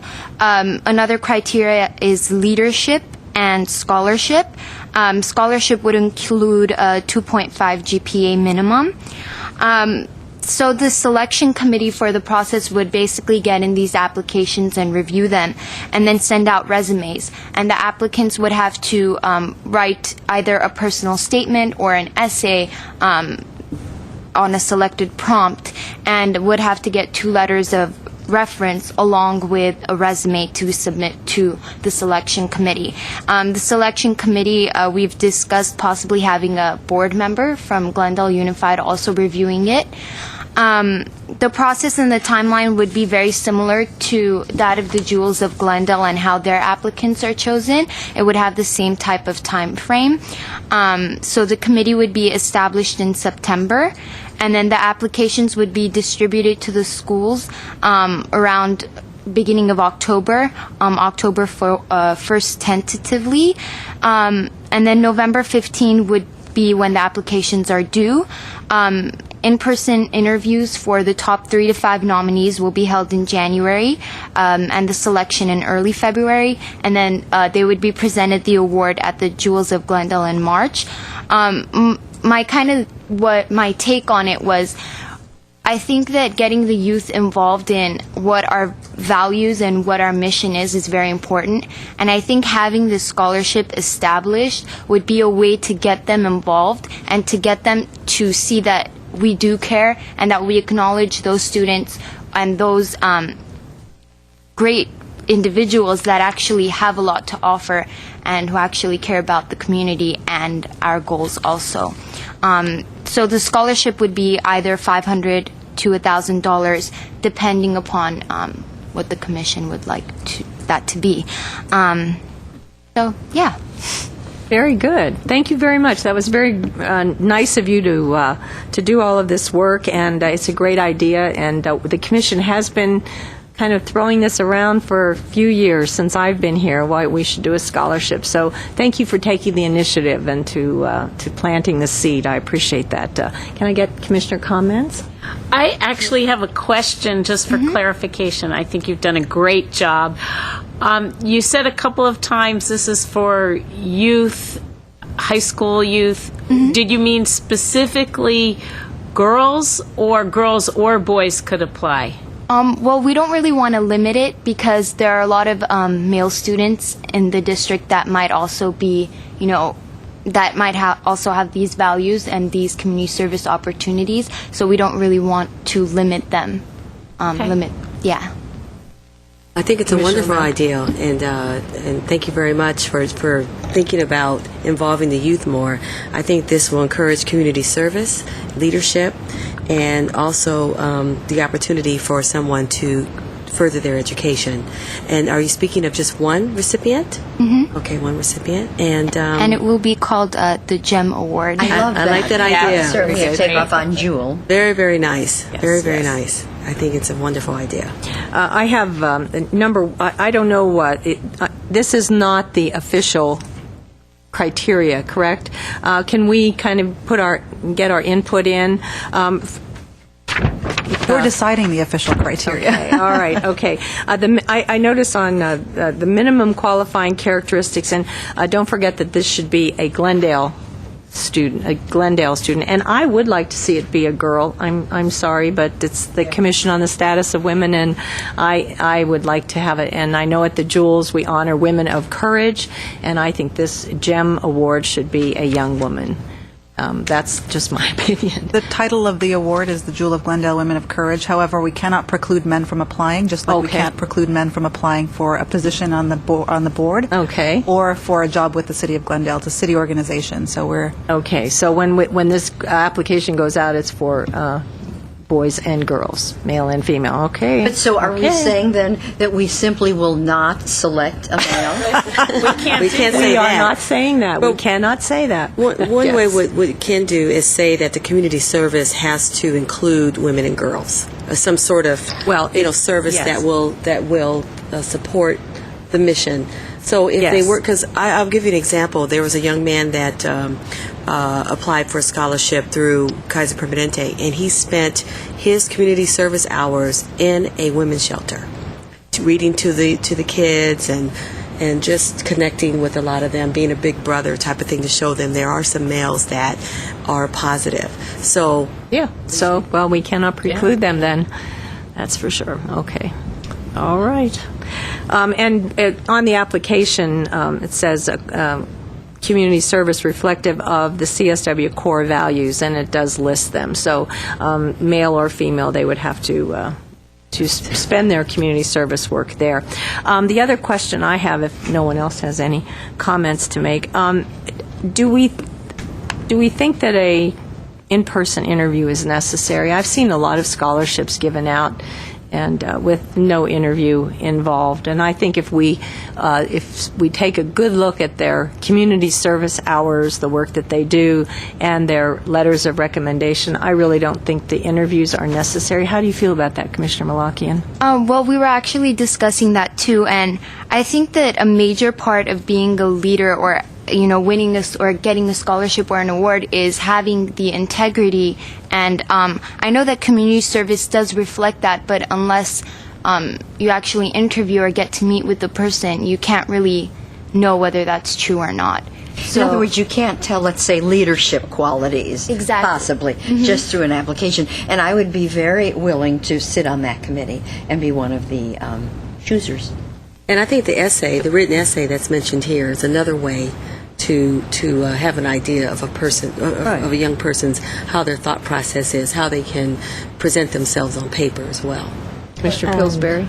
I regularly interview high school seniors for Harvard, and I think it's an important part to sit down face-to-face with the kids because you get a very different feeling face-to-face than whatever it is on paper.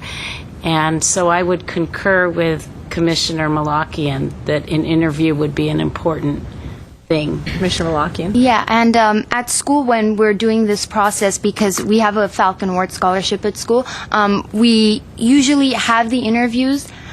Even though their resumes are amazing and they are really great students with 4.7 GPAs, it's the interview gives us more of a view into their lives and what has encouraged them to do so. And usually, sometimes an essay doesn't always reflect that, and doing the interview kind of gives us that step into their lives and what has encouraged them to do this. And I definitely think the combination of all of that is important. The essay, I just say, because of leadership qualities, too, of being able to form your thoughts on paper and be able to represent who you are when you speak in person, so that it all matches together. So I think it's a great idea. Commissioner Walker? I think having, both the being able to express your capabilities both in writing and speaking is noteworthy. But I just have a question in terms of the interview. Are we going to be interviewing all the applicants, or maybe that would just be for the top, 3 candidates? Yes, or kind of so? the same as we do with the Jewels, I believe. Yeah, I would think that was what we in the would do. report it says top 3 to 5, I believe. Excuse me. I have a question here. Commissioner Kadefian? Yeah, the criteria to choose these candidates, it's not academic, what I be Well, like. if- Because 2.5 is minimum. something which is unusual. It should be more of a community service based. That's the way I understood. Is that right? Mm-hmm. Yes. It's just community- identifying community a service is 2.5 minimum GPA. Yeah. The community service then the component is yes. 60% of the award criteria. Yes. Yes. Any other comments from the commissioners? Okay. Let's move on then to the award itself. You state it should be $500 to $1,000. Educational expenses or the award recipient could be given a cash award, and some portion of the award could be donated to the charity or nonprofit for which they volunteer. Do I have commission comments on that? I have my own, but I would encourage you to express yours now.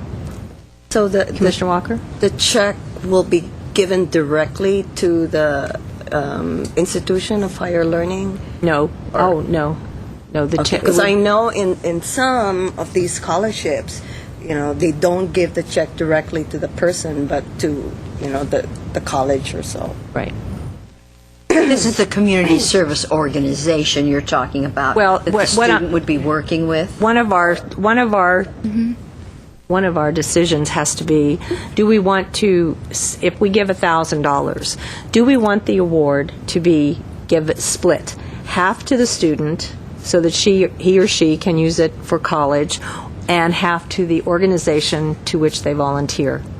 Or do you want the entire scholarship to be given to the student? I personally think it should all go to the student. Yeah, I agree. I agree too. I would actually Commissioner Pillsbury. I would actually like to hear what our youth commissioners feel about this, since they would be the ones who are applying for these awards, and what the difference. I mean, there are pluses and minuses of both approaches, and I'd be interested in your comments. I definitely think that the scholarship should go directly to the person as well.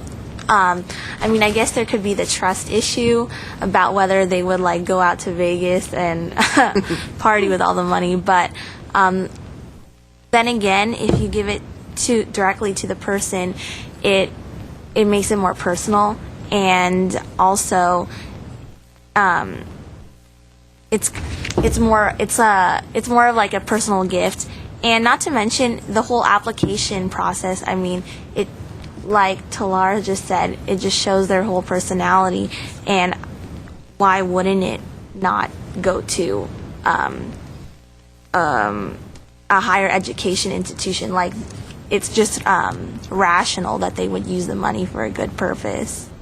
No, the question was whether the money should go directly to the student or whether it should be split between a nonprofit and the student. Say, you want to give her an example? For example, if you volunteer at a battered women's shelter, that the battered women's shelter would get $500 and you would get $500, versus you would get the whole $1,000 to spend as you want, and keep it or make a donation. It would be up to you.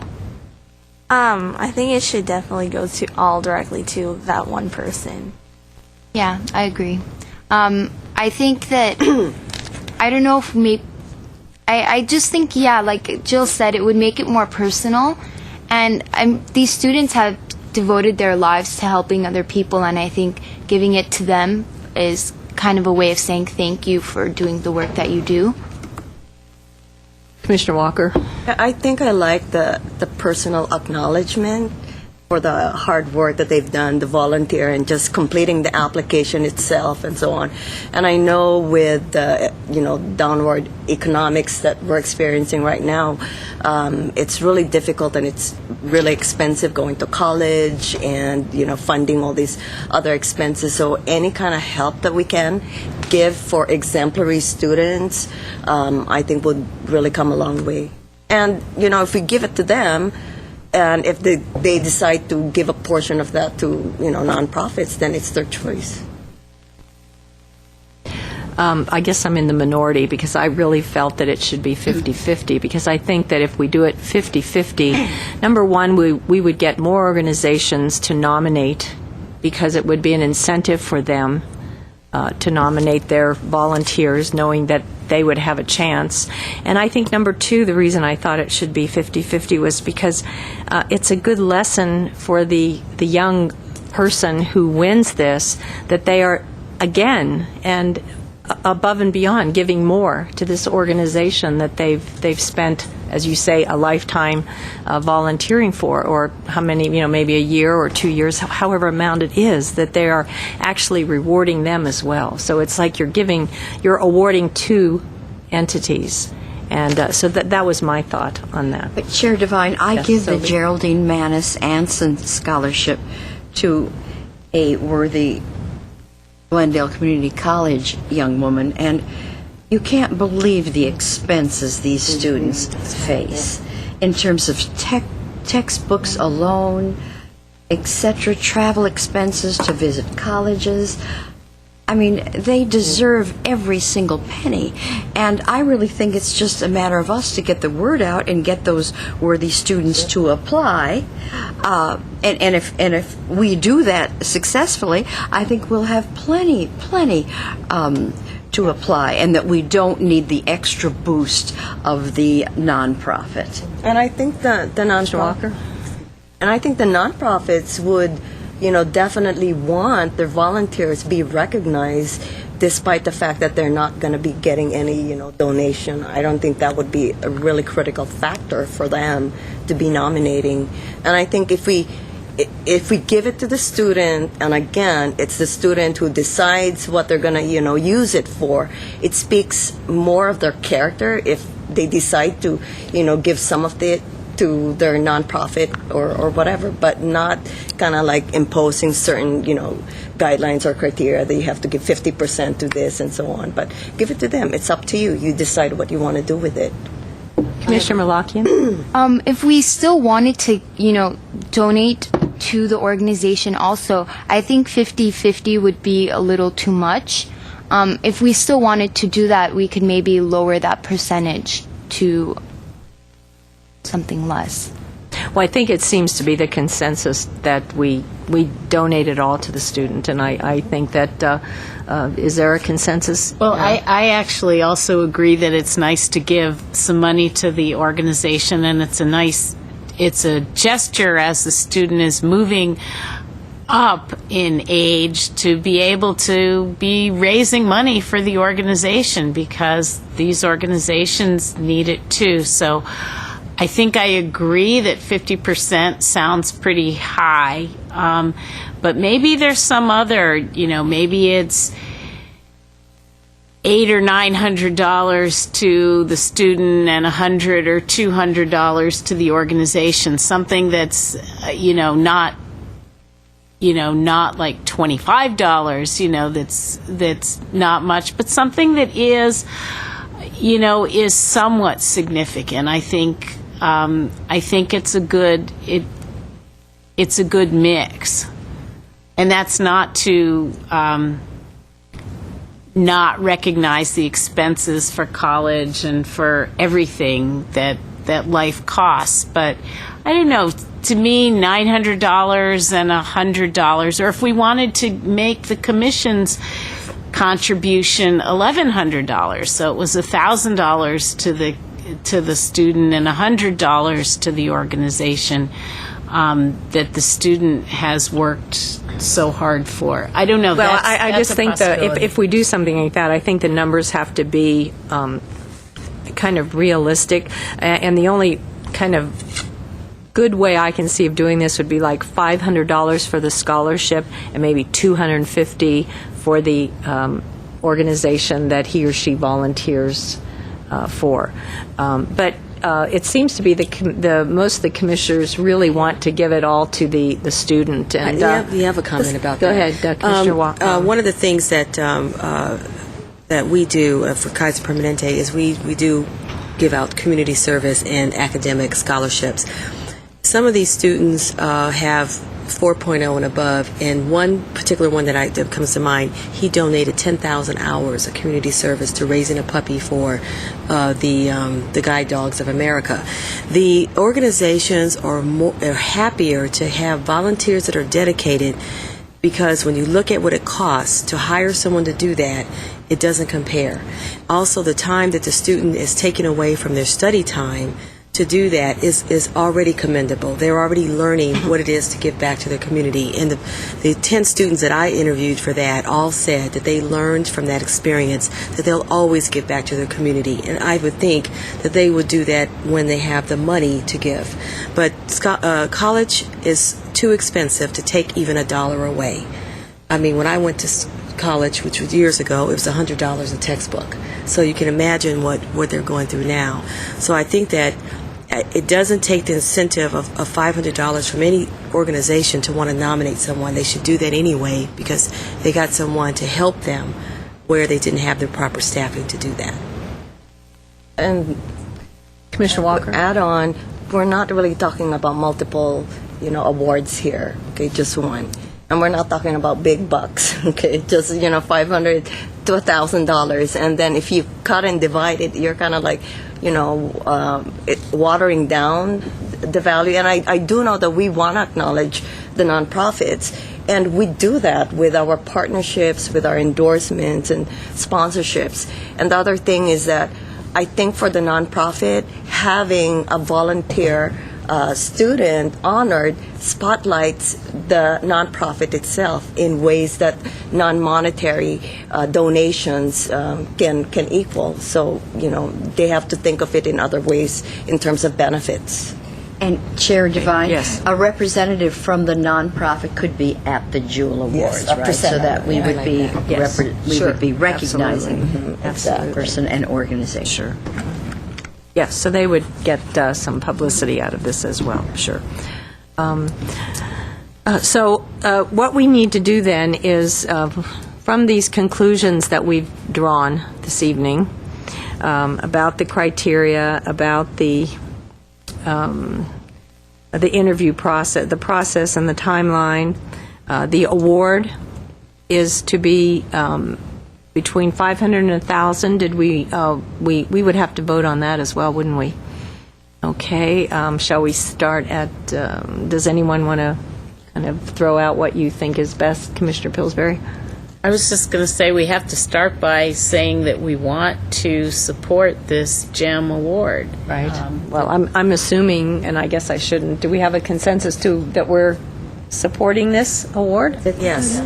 Yes, okay. So then, do we want $500 or $1,000 for this scholarship? There's just one, right? One scholarship. We could do two at $500. Is there a way that we can be paying the scholarship through interest of funds we already have, like the $40,000? If that was drawing interest, that we could simply be awarding the scholarship through interest alone, or are funds just so small we can't consider that? I don't think it. We really can't. Yeah, and it's not an interest-bearing account. It's simply a line item in the general fund, a program fund that we keep it So in. we're just not at that level. Yeah. No. I think This will be from the Jules budget. Yeah, whatever from we the earn Jules from the budget. Jules. Yes. I think Commissioner Walker. what Commissioner Sobey is thinking is more long-term in terms of endowment funds and so right, on. yes. So maybe Yeah. that's something that we can look into. I think I like the idea of that interest-bearing account. It's really financially prudent. Okay. I'm sorry, Commissioner. I'm giving you a promotion. Ms. Haddad? I was just going to say the commission actually was interested and looked into setting up endowments, student scholarship endowments at both the Glendale Community Foundation, now called the Foundation of the Verdugos, as well as the Glendale Educational Foundation. So if the commission wanted to do it this go-round as the GEM Award and then establish it through the Educational Foundation, that would be a really nice tie-in. And provide that source of continual interest-bearing account. We can. A thought for the future. Okay, good. Okay. So with those decisions made, then we can request a staff report to come back since we would need to present this to City Council? Are we doing Only it if in it's in perpetuity? perpetuity. We could say for next year, we would like a $1,000 scholarship to a single student with the guidelines that we've established. That's fine, okay. So I would move for that we we set aside $1,000 for the next Jewels of Glendale for this GEM award to be given to a worthy high school senior based on the guidelines that were prepared by Commissioner Malakian and staff. And Glendale High School senior? Glendale High School. Or not, a high school student from Glendale is the... a high school student who either lives or goes to school in Glendale? Well, could that include the Montrose and La Crescenta? That's part of the GUSD. Yeah, okay, good. Yeah, part of GSU. Are you making this motion? Well, yes, just to clarify, you're not talking about just a public school student? No. It's really up for discussion. Yeah. And be inclusive. Yes. Yes, any high Any school, high Glendale school high school student. Okay, who From Glendale. okay, studies or lives in Glendale? Or serves also. Yeah. We want that's true. who studies serves or studies in Glendale. But they're not Glendale residents. Serves? No. Meaning that, say they work at the Yeah. battered women's shelter, but they But they're live not in from Pasadena. I think we want to keep it from Glendale. Okay, so a student who lives Studies. or goes to You get school. bonus points if they serve in Glendale. Any high school student from Glendale is eligible. So they could serve They at can- any... They can go to any school. that they- Exactly. Now, does that preclude private schools? No. No. Okay, that's all part of GUS. From Glendale. Glendale schools. Schools. Private schools are not part of GUSD, but if they're in the GUSD district, if Yeah. they're included, then Okay. it sounds like the commission is interested in including those Yes. students in this particular demographic. Okay. No, but does that also include, say, a student who lives in Glendale but goes to a private school not in Glendale? Yes, because it says from Yes. Glendale. Just Okay. from Glendale. It doesn't say a Glendale. A student from Glendale. From Glendale. High school student from Glendale. Residency is So more we're important doing- than being. High school senior we're talking about. And we're doing this for 1 year first? Just for next year. We'll do it next year and see how it goes. Yes. And maybe And we'll- have each commission decide whether they want to continue. Correct, correct. Then we won't have to take it to city council and get yes, okay. We don't have staff to do a report to take to city council. Then I need the motion. Anyone want to make the motion? Fine. For the scholarship for next I year? move that we support 1 year, $1,000 GEM award for a high school senior from Glendale with the criteria outlined in the proposal submitted by Commissioner Malakian and staff. I second. Do I have consensus? Yes. Yes. Great. Next item, please. Thank you, Commissioner Malakian. Yes, thank you. Great job. At 4, we have the Commission Master Calendar of Events, and at A, there's a motion providing direction regarding the master calendar. Okay, do we have any additions or corrections to the calendar? Chair Devine? Yes. One correction, Yes. the time for tomorrow's Yes. event is not 6 to 8. Right, it's 12 to 1 tomorrow for the osteoporosis seminar. And also, we can add in October the 6th, at Verdugo Hills Hospital. We are partnering with them. And their seminar on osteoporosis will be from 6 to 8 p.m. on October 6th. Osterkamp's doctors will be giving that one. And Verdugo Hills is very excited to have us, let's see, according to our levels, we are partnering with them. No, partnering? Endorsing. You know, I word wanna of caution on this particular calendar. Mm-hmm. This is an issue that had come up before for the commission because this calendar can very quickly grow very big if you Right. start putting everything that you attend or endorse on it. This is really meant to be about your production, your work schedule for this coming year.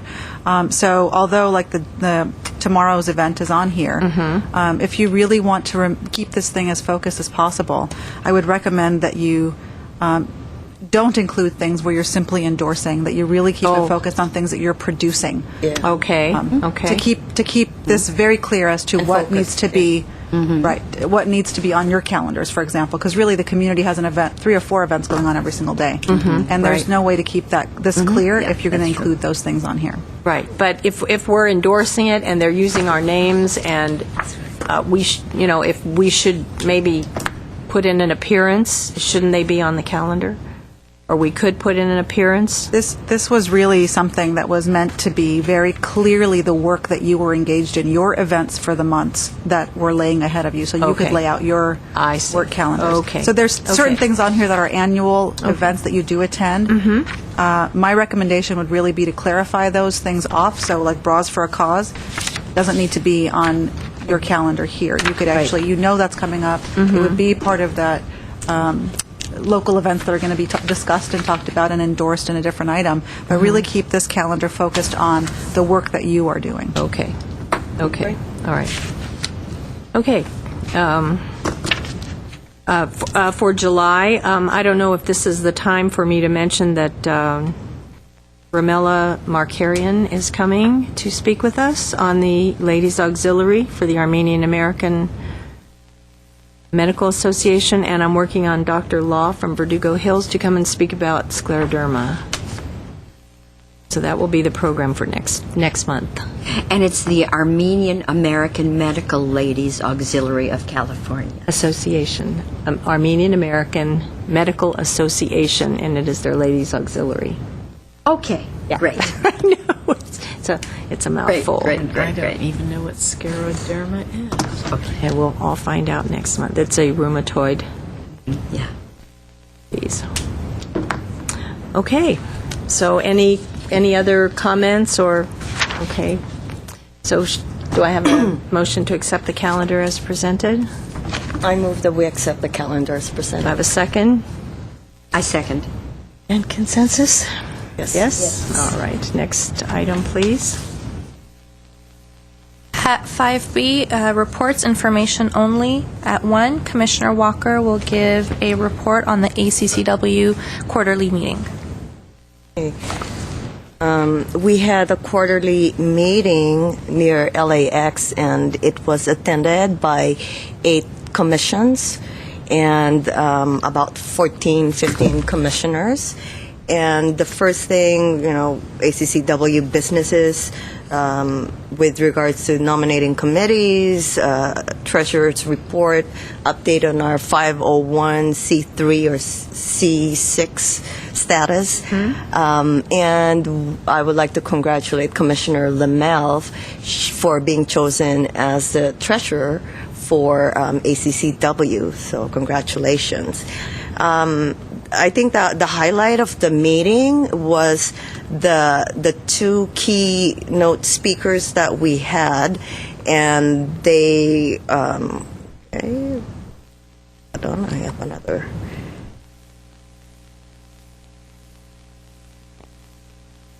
And we had representatives from Speaker Bass's office, and the other one is from, what was the name of the organization? LARC, from LARC. Yeah, that was her name. Yes. LARC. And the name of the organization is, I didn't catch it. Community Health Councils Incorporated. Okay, thank you. And I think the 2 women talked about certain key points, which is community coalitions, and talking about how it's important to involve parents, the community, and to really elevate and raise women's voices in terms of women's issues, especially in light of all the budget crunches that's happening and a lot of the fiscal cuts that's happening that's impacting women and children services, and that we have to be proactive in making sure that the marginalized don't suffer because of these budget cuts, and that we are the voice for these marginalized people. And also the move from thinking to doing the right thing, helping us carrying the message again for the marginalized, and that we're in this battle together, and just for for community and society to take note that without education and healthcare as the foundation of our society, it's really going to be difficult for us to move forward, and we are going to spiral in a position that it's going to be difficult to get out of in terms of the economic repercussions and also the societal repercussions. So it's moving from awareness to advocacy. We also discussed a lot about the legislation updates that we're doing, and I think one of the key legislation updates that's happening is the update on whether commissions, especially the California Commission on the Status of Women, whether that's going to be also cut off or not. And I think there's been some hearings on that, and I think it's put on hold for now. The last emails that I've heard and so on, they did not make any decision yet. That's correct. Staff Haddad, is that correct? That is correct. They came before and testified the budget hearing committee last Wednesday. Yes. And they have not decided to cut the commission or not, so it is just holding at this point. Okay, good. So at least for now, it's in suspension. Okay, and basically with the ACCW, we discussed ideas, sharing ideas in productive way, how to make it easily accessible, the website, the forum, and right there, well, I was able to create a Facebook for the organization, so we invite everyone to partake and join that Facebook organization that we have, our profile, and the importance of capitalizing on our database, our network, our social, capital, and so on, so that we can really reach out to more of our constituents, especially in representing women and girls, and in terms of really elevating the issues that's pertinent to the population that we serve. And then at the latter part of the meeting, we did some sharing on some of the programs, the activities, the events that each of the commissions are doing, and it's basically sharing of best practices. And is there anything else, Commissioner Devine? I'd just like to say that once again, our commission proved to be very progressive in our programs. A lot of the commissions that were there were talking about their financial literacy programs, their ROSI programs, and we kept saying, we have that, and plus more. And I don't know if you sent a report, but I did send a report to the secretary, and she's going to, of our programs, our signature programs, and I'm hoping that she gets that out to the rest of the state, and she said that she wants to perhaps use some of our programs as a template for other commissions. She actually emailed that today, and I forwarded it to the rest of the commission. Good. It should be in your email. Okay, so I thought there were 4 of us there, and I thought it was a wonderful meeting, and I think we got a lot out of it, and it's always nice to see old friends from other commissions. Name the 4, if you don't mind. Commissioner Walker was there, Commissioner Lamel, Ms. Baboumian, and myself. Great. So we were 4 out of 15? We were 4 out of 14, and our bottom line for the expense, for those of you that are not privy to this, will be approximately $100. Good.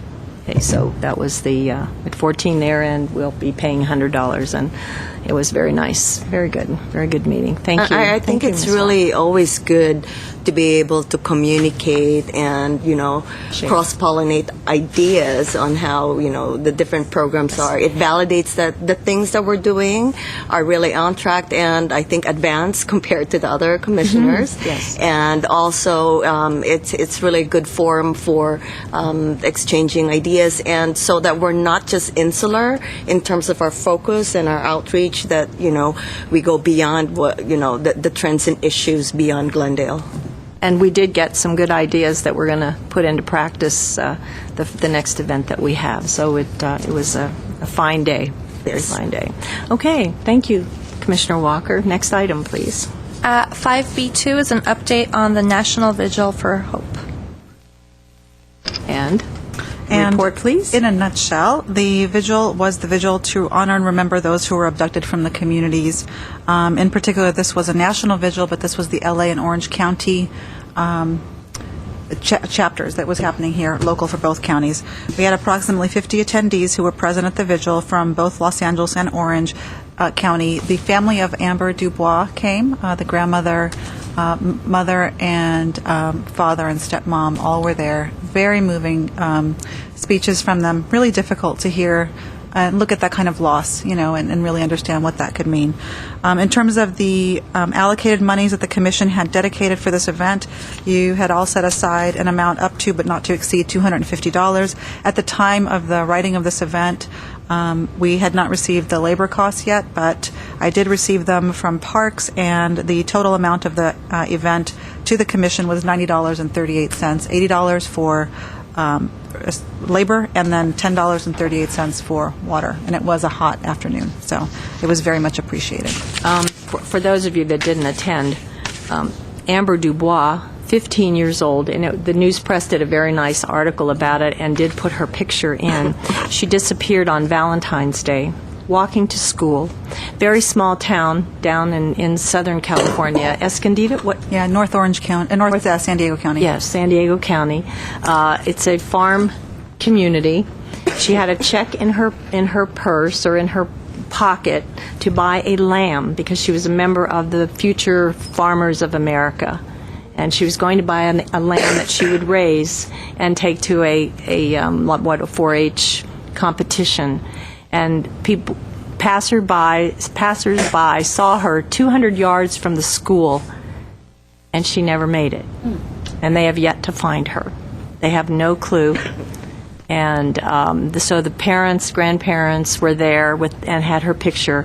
And what we were doing that day was creating awareness in this part of California, L.A., for this young girl. They brought posters. We gave them to the police department. We passed them out to other people that were there to give out in the community, that hopefully this sort of exposure could maybe help locate her. But as of now, I guess there's still no word. But the vigil was, believe me, it was $90 well spent, and it was wonderful. And I'm sorry you all missed it. But it was quite moving, and hopefully that young lady will be found. Next item, please. 5B3 is an update on the second annual Women at the Table, how and why to get appointed to a city board or commission. Report, please. And the brief report on updating you on this particular event. We had 5 boards and commissions who were represented at the forum, the Women at the Table Forum. That was Civil Service, of course, the Commission on the Status of Women, Design Review Boards 1 and 2, and Water and Power showed up again. Wonderful. The panel of speakers included our own City Council member, Laura Friedman, newly elected GUSD board member, Christine Walters, and the Board of Trustees, also newly elected member, trustee, Ann Ransford was also there. The panel was moderated by our very own Nairi Nahabedian, former commission member here and now elected board member of the GUSD. And, of course, our co-host, City Clerk Artie Kasakian, came and gave comments, as well as our very own chair. The fiscal impact for this event, we do not have a final number because we're waiting for the taping and editing costs from GTV6. The labor costs for this event were $200, and that was also received in the same email as I got the other information. So the final amount will come back to the Commission once we receive the tape and it starts to show and we get the cost from GTV6. So. Well-received event, though. Yes, it was. It was a very nice event, and I'm really happy that we had it taped because we didn't have much publicity on it, and so it didn't really get out to the community except for I think this program and maybe my visit to City Council. But other than that, About how many people were there? About 32, actually. Well, not about, exactly 32.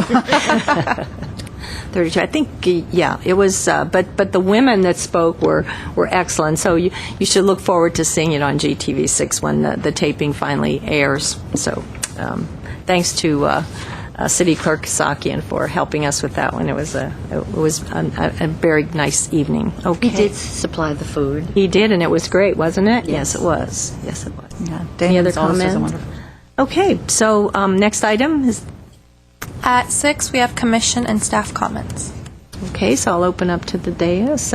Commissioner Katefian, do you have anything to announce? Or So it was quite a long meeting, but it was very fruitful. We tackled a lot of items. We were all together to decide on issues, which I am very happy about.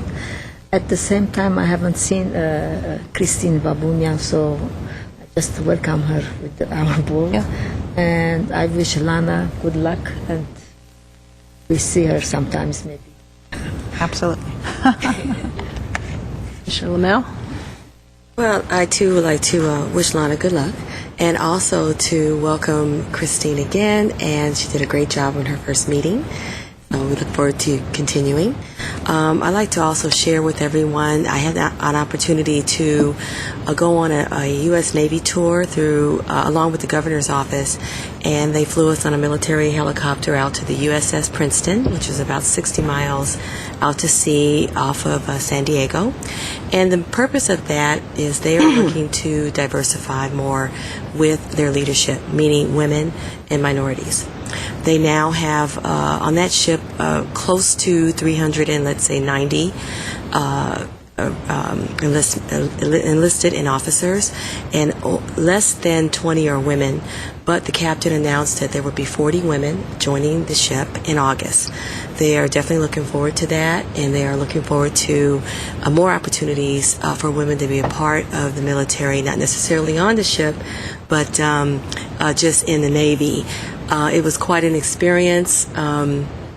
It was very eye-opening to see what our young people, because the average age was, I would say, 25 on the ship. A lot of people that didn't have a better opportunity at that particular time, and so they're devoting themselves to the defense of the nation. In times like this, it's really difficult to see our young people involved in war, but we do need to have a military that we can feel very safe here. We're very fortunate. Mr. Pillsbury? I just wanted to add my heartfelt thanks to Ms. Haddad. I think that the commission will surely miss you, and you made an indelible place on the lives of many women and girls here in Glendale, and it's been my privilege to serve here with you, and I wish you the best at your new job, and I join everyone else in welcoming Ms. Baboubian. Sorry, I pronounced that wrong. Christine. Ouch. Anyway, good luck, Lana, and welcome, Christine. And I'd like to say the same thing. Of course, good luck, Lana, and welcome, Christine. And I, too, wanted to congratulate the Armenian American Medical Association Ladies Auxiliary of California and the wonderful fundraiser they put on last Wednesday at the Americana at Brand. They're unveiling a new project of theirs called Glendale Healthy Women to support the non-insured and the underinsured women in Glendale. And I know so many of our children get that attention, and it's nice to see an organization like that supporting women who need so these services. Echoing the other commissioners, same thing. We wish Ms. Haddad luck with her new position, and to sincerely thank her for all the work that she's done for the commission, and welcoming Ms. Baboumian to our group. And she did an excellent job when she joined us for the ACCW meeting, and she's a fast learner, and so we look forward to working with her. I was able to attend the inaugural performance of the first Filipino-American Symphony Orchestra at Beverly Hills at the Saban Theater, and I would like to congratulate the organizers of that event, and we look forward to possibly even bringing that Symphony Orchestra to the Alex Theater here in Glendale. So we're working with that, and a lot of really talented people.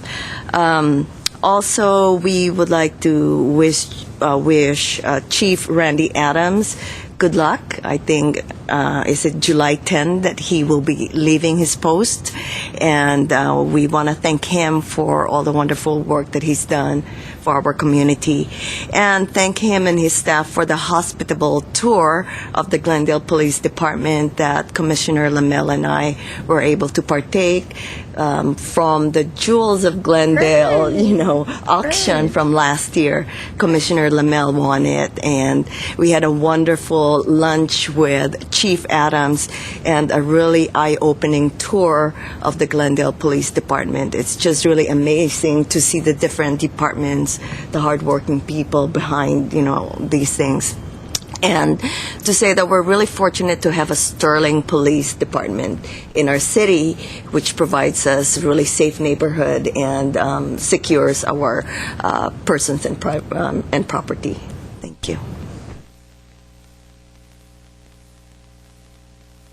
I also wanted to say thank you to Ms. Sadat because I know for both of us, she's really encouraged us to try harder to achieve all that we can achieve and be the strong ladies that, all of you are.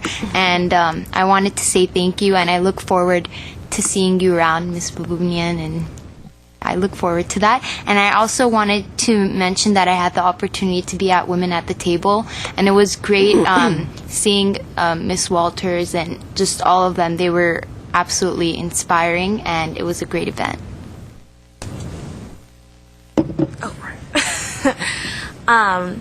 Lana,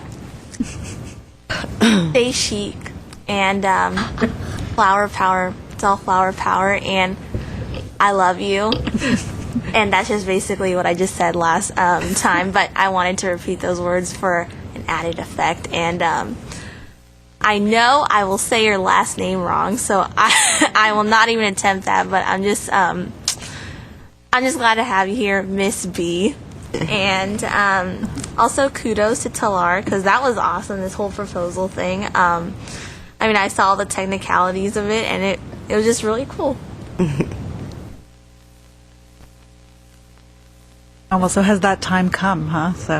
Well, I just actually, since it is my last commission meeting after 5.5 years of having the privilege and the honor really of serving the community of Glendale and working with the commission, I just was sort of reflecting on what a unique position it was to be given the opportunity to work with this commission from the first time it ever met, really. I was hired just 5 days before the very first meeting. Lucy Varpetian, who has really worked side by side with me and sort of understanding the intricacies of how to run meetings and what we can do as staff and how we can help support you in your work, has been and has become a very, very dear friend. So it's not without a whole bunch of a feeling of sadness and sort of some loss. Even as I'm excited about stepping into GWP and serving the community in a whole different way, I am really so honored to have been working with this commission for such a long time. And each one of you has taught me an enormous amount about how to approach different problems. Every one of you brings a new perspective to every issue before you, and I really appreciate learning. Every time I sit down at a meeting, my eyes are opened yet a little bit more, and I really thank all of you for the learning opportunity that I've had here for the past 5 years. So thank you for the opportunity to be of service.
I also want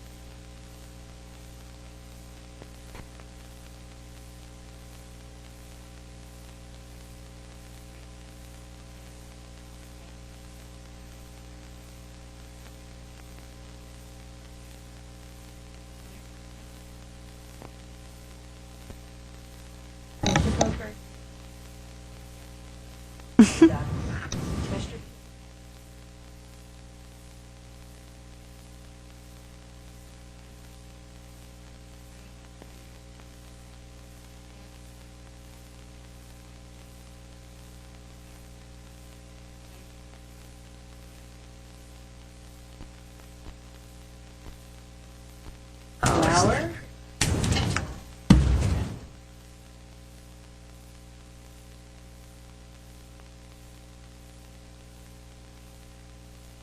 I would like my final Well, sure. words. The heart.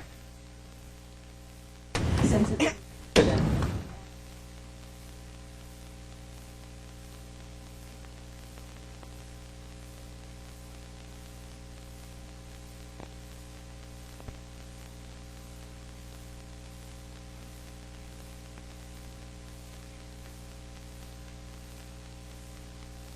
And we're working with Mr. Boomian.